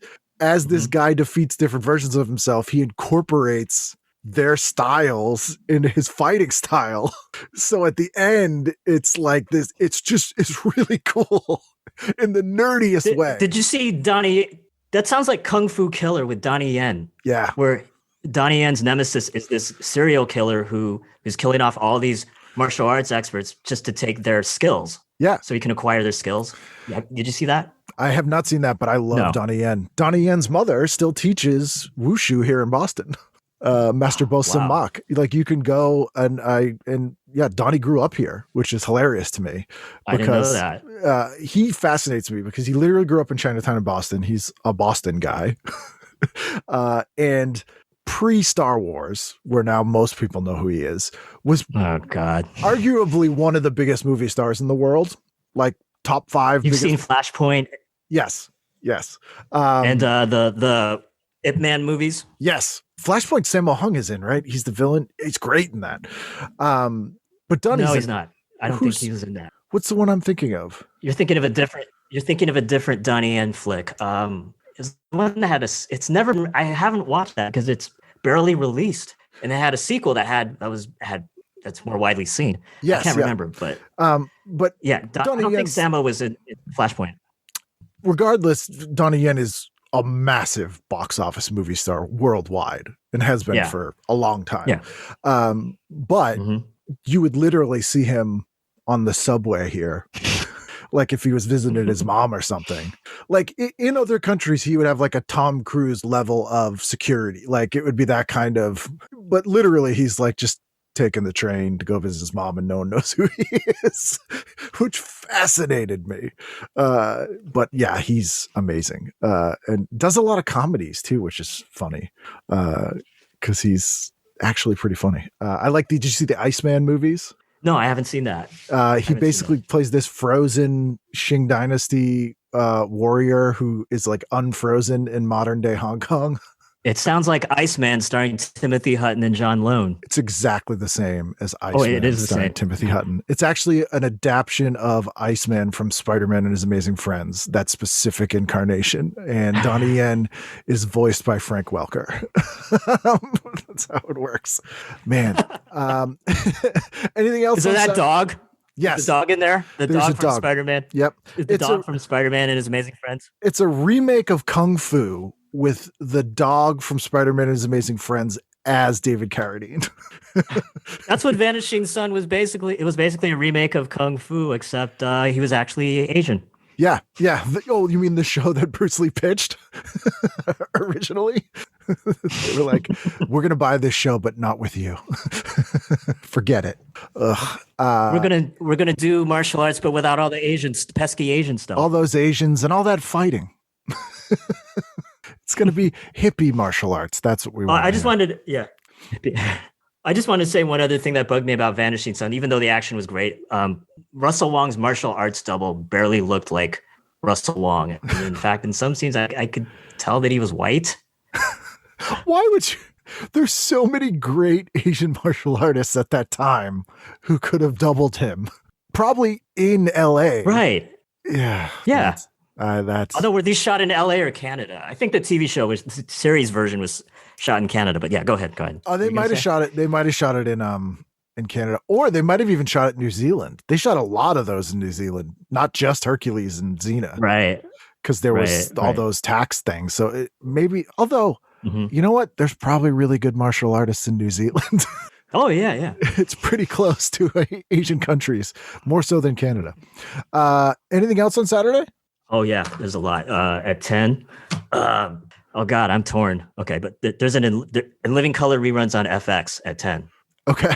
Have you But I'm revisited? torn because on YouTube, yeah, revisited a bunch of In Living Color sketches, but I'm torn between In Living Color reruns on FX and the Commish, because tonight's Commish episode guest stars Sharon from My So-Called Life as a hooker. Devon Odessa. Yep. And this is the same year as My So-Called Life.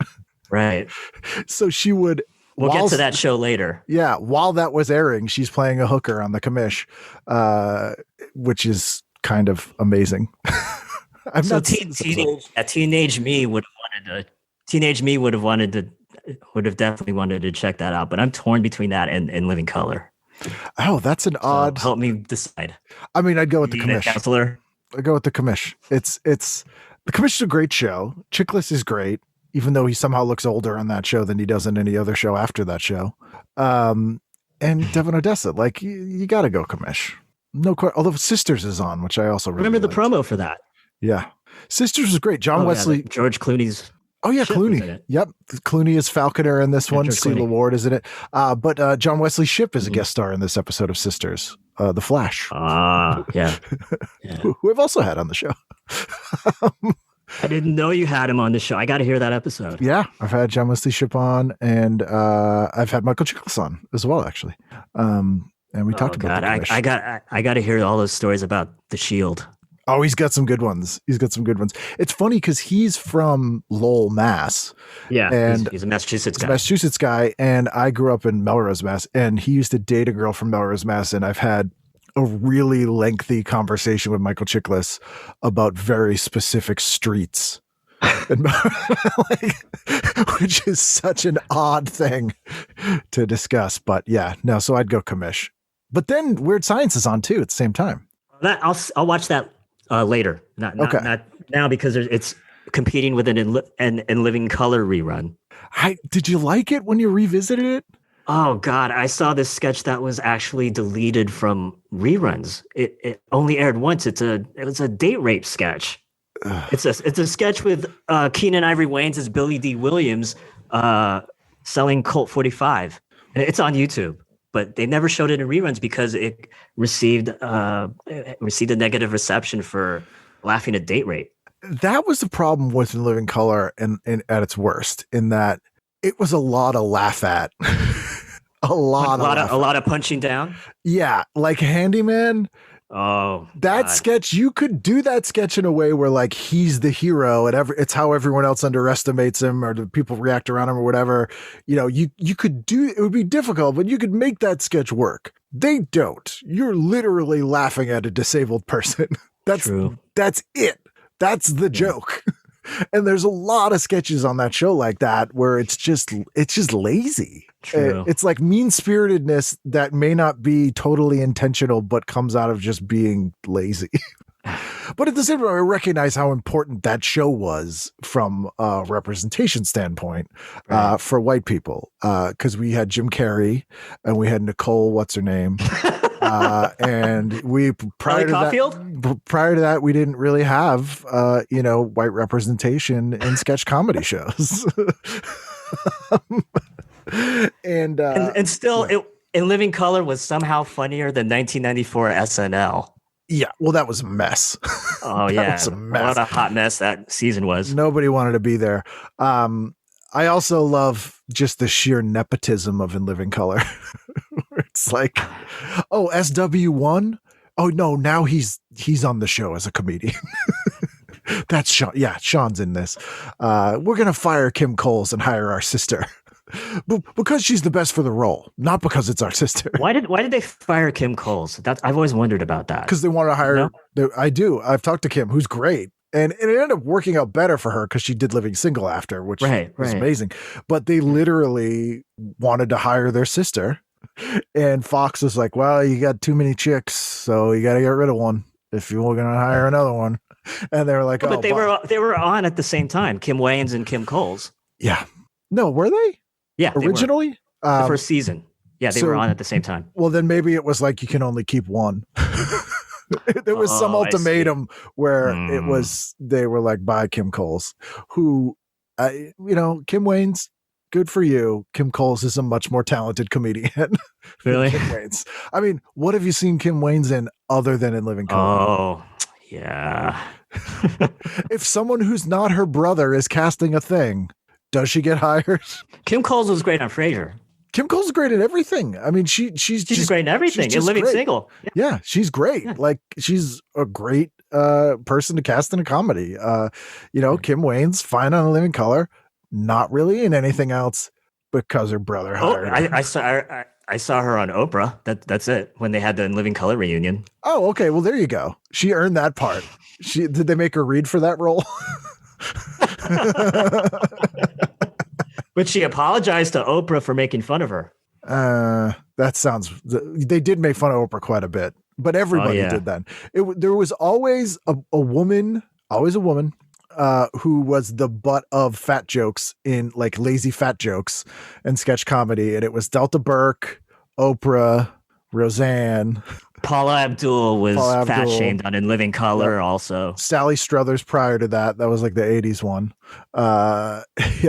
There's always one. I don't know if we have one now because people are a little more aware, but it was ridiculous. Paula Abdul, the white girl on Bridgerton, I think, is now being fat shamed. Yeah. Well, there you go.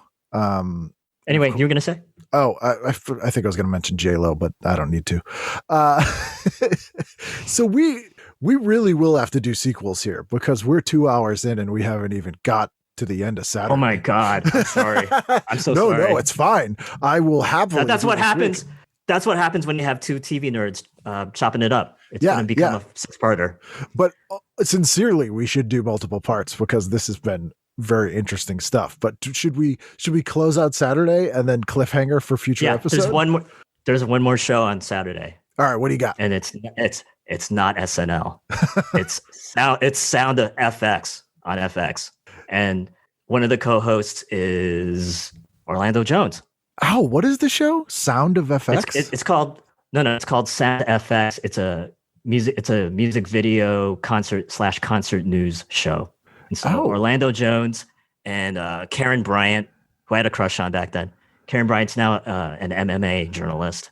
So and a third it was Orlando Jones and Karen Bryant and a third co-host. I can't remember his name, and they just played music videos and read concert news at the FX apartment. Do you remember that? Yes. This is FX when FX had an apartment. They did, and FX was another channel to sort of bring it full circle that we didn't get till much later, and it drove me crazy because FX was the only place where you could see Batman 66 reruns and Green Hornet reruns, and that was like one of their things they advertised was like, we have the old Fox stuff. We got it.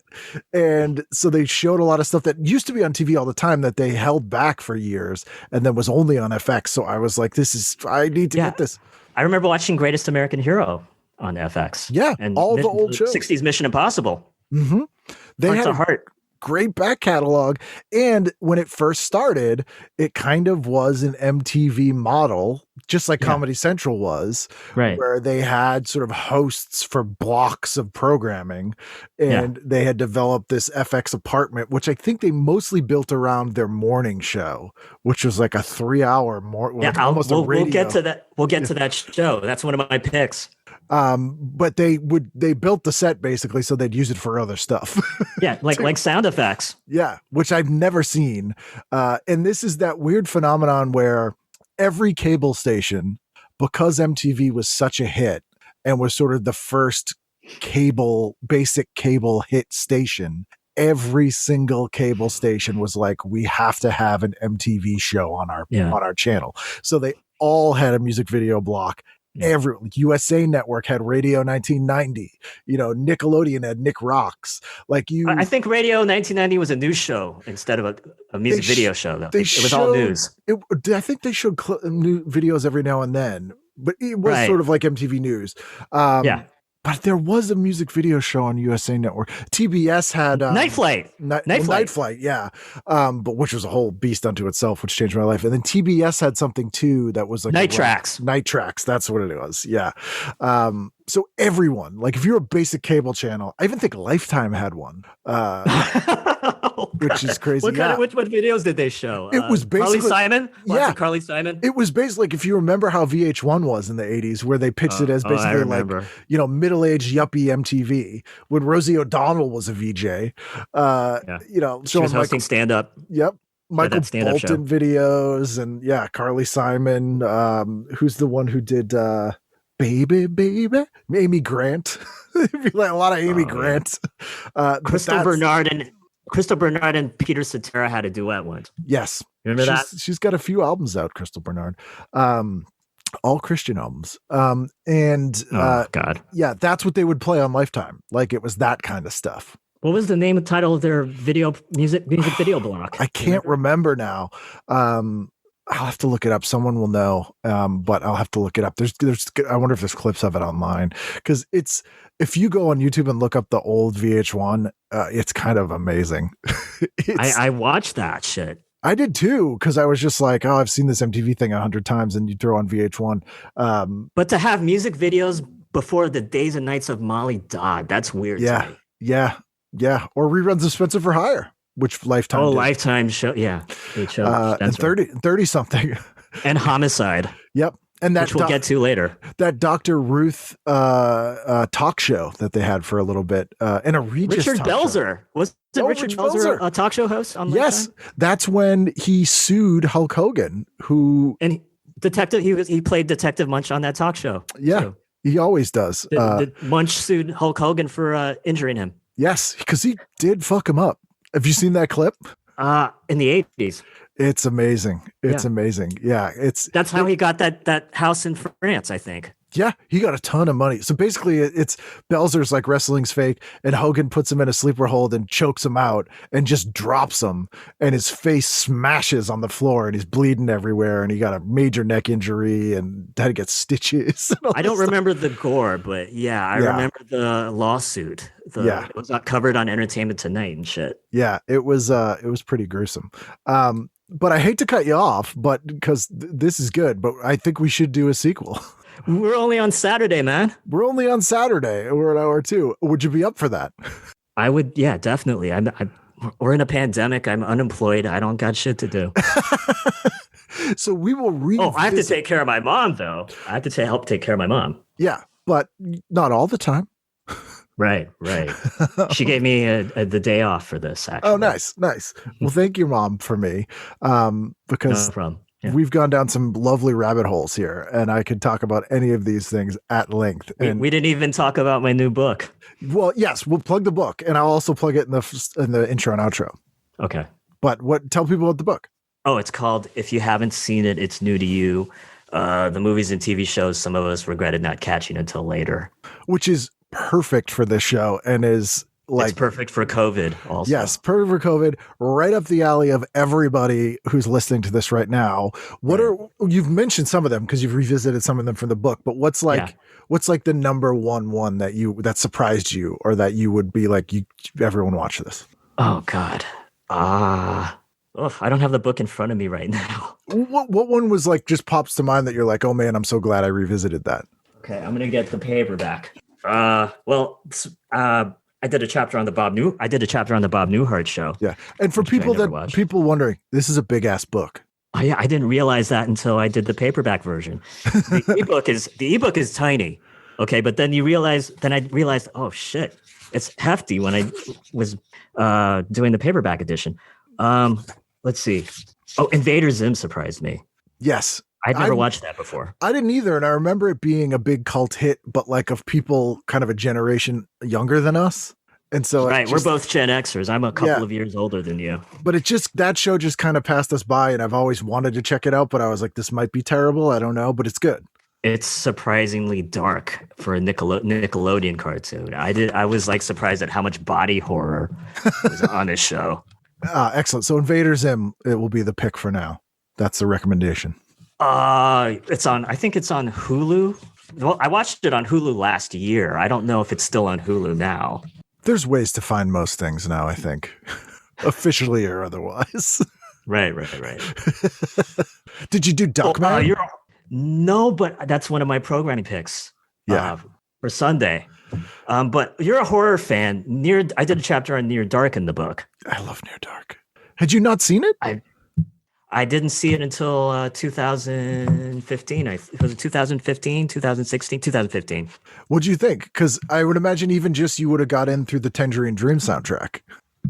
Oh, the Tangerine Dream score. Well, let me look up when I saw it. I think it was 2017. That's because it's out of print. It's hard to find. But Criterion I think Criterion reissued it recently. It's on the Criterion channel streaming, but they haven't physically re-released it yet.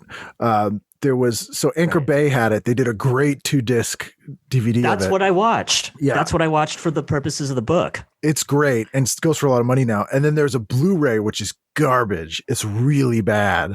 It looks so much worse. Yeah. Lionsgate totally fucked over this movie. Have you seen the key art for Near Dark? They make it look like Twilight. Yeah. Yeah. I go to town on Twilight in the Near Dark chapter. I'm like, why did all those Twilight movies make trillions of gazillions of dollars, and why did Near Dark get slept on? Well, because Near Dark came so fucking great. It came out the same week as Lost Boys.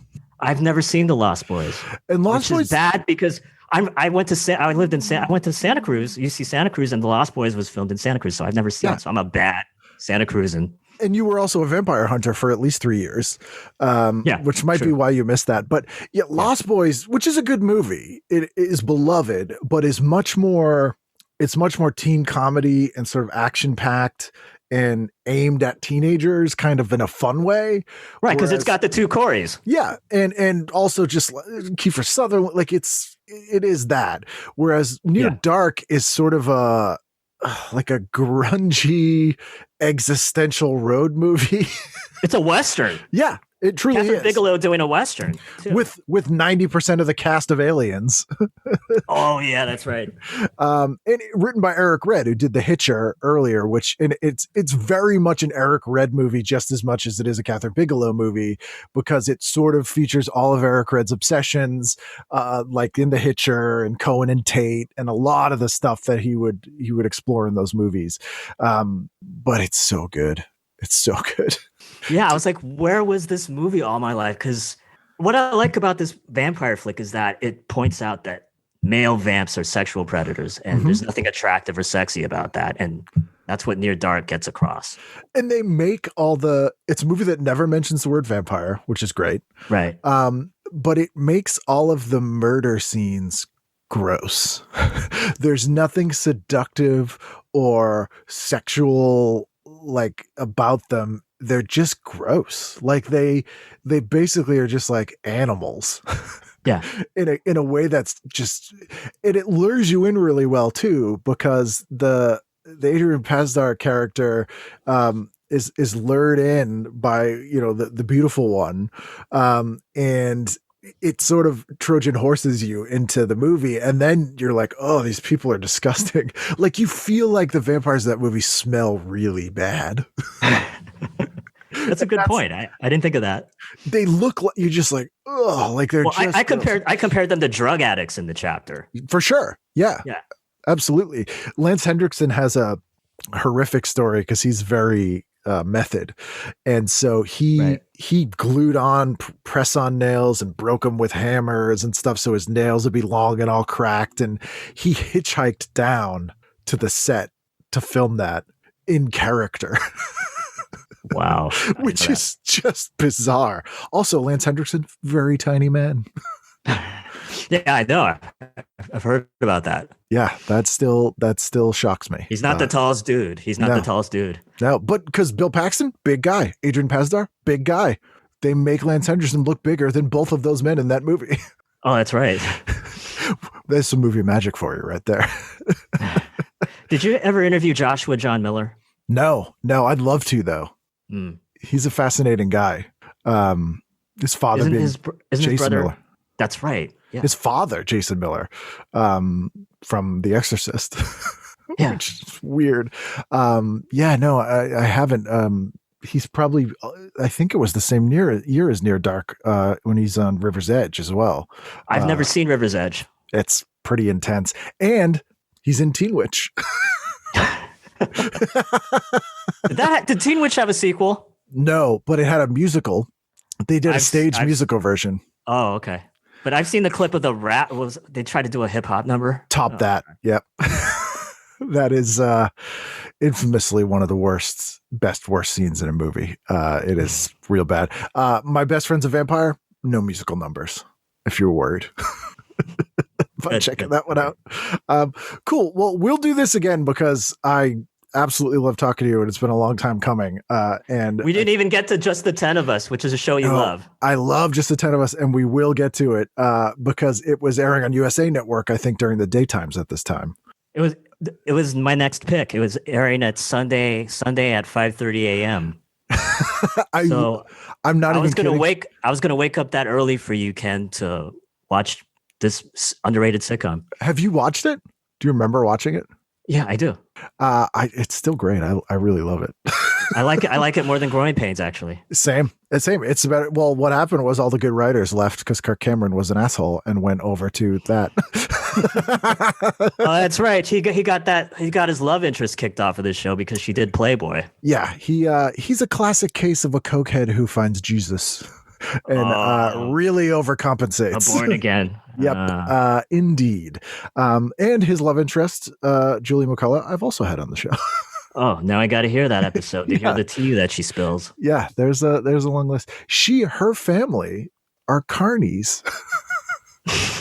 They literally ran freak shows in the South for years. I was like, there's your movie. I didn't know that. The book's available now? Yeah, it's available on Amazon, exclusively on Amazon. It's both in paperback form and ebook form, although I tell people get the paperback edition because the ebook has some typos. Okay. And it's a nice little, like, throw it next to your TV kind of paperback that is...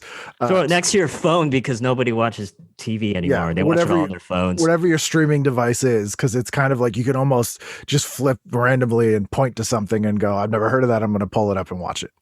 Right. Like one of the shows is not on a streaming service. That's Wonder Falls. Yeah. I wish that was on a streaming service. Here's a fun fact. I kept a list of people, places, and things that got television credits before me, but had a connection to me. And one of the things on that list is my DVD set of Wonderfalls because I let my friend Mike Kaplan borrow it, and he was on Last Comic Standing. And in the package of him getting ready to go on the show, they show him packing, and he packs my DVDs of Wonderfalls. And I was like, that gets a TV credit before I do. But I did get it back from him eventually. Oh, nice.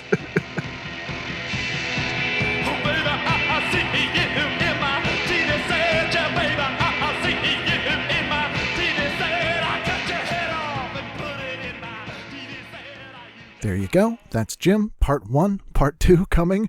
I don't think it's going to be 6 parts. Don't worry. I will keep Sunday through Friday to 2 hours because, man, do I talk. And I lose my voice. That's what happens. I lose my voice. And, especially allergy season. And in the COVID times, seasonal allergies are scarier than normal. But you know what? Everything's scarier than normal. But I tell you what won't be scarier than normal. A brand new episode of TV Guidance Counselor. You'll have this part 2 of this later, but you'll also get a brand new guest and a brand new episode next week. So we'll see you again next time for a brand new edition of TV Guidance Counselor.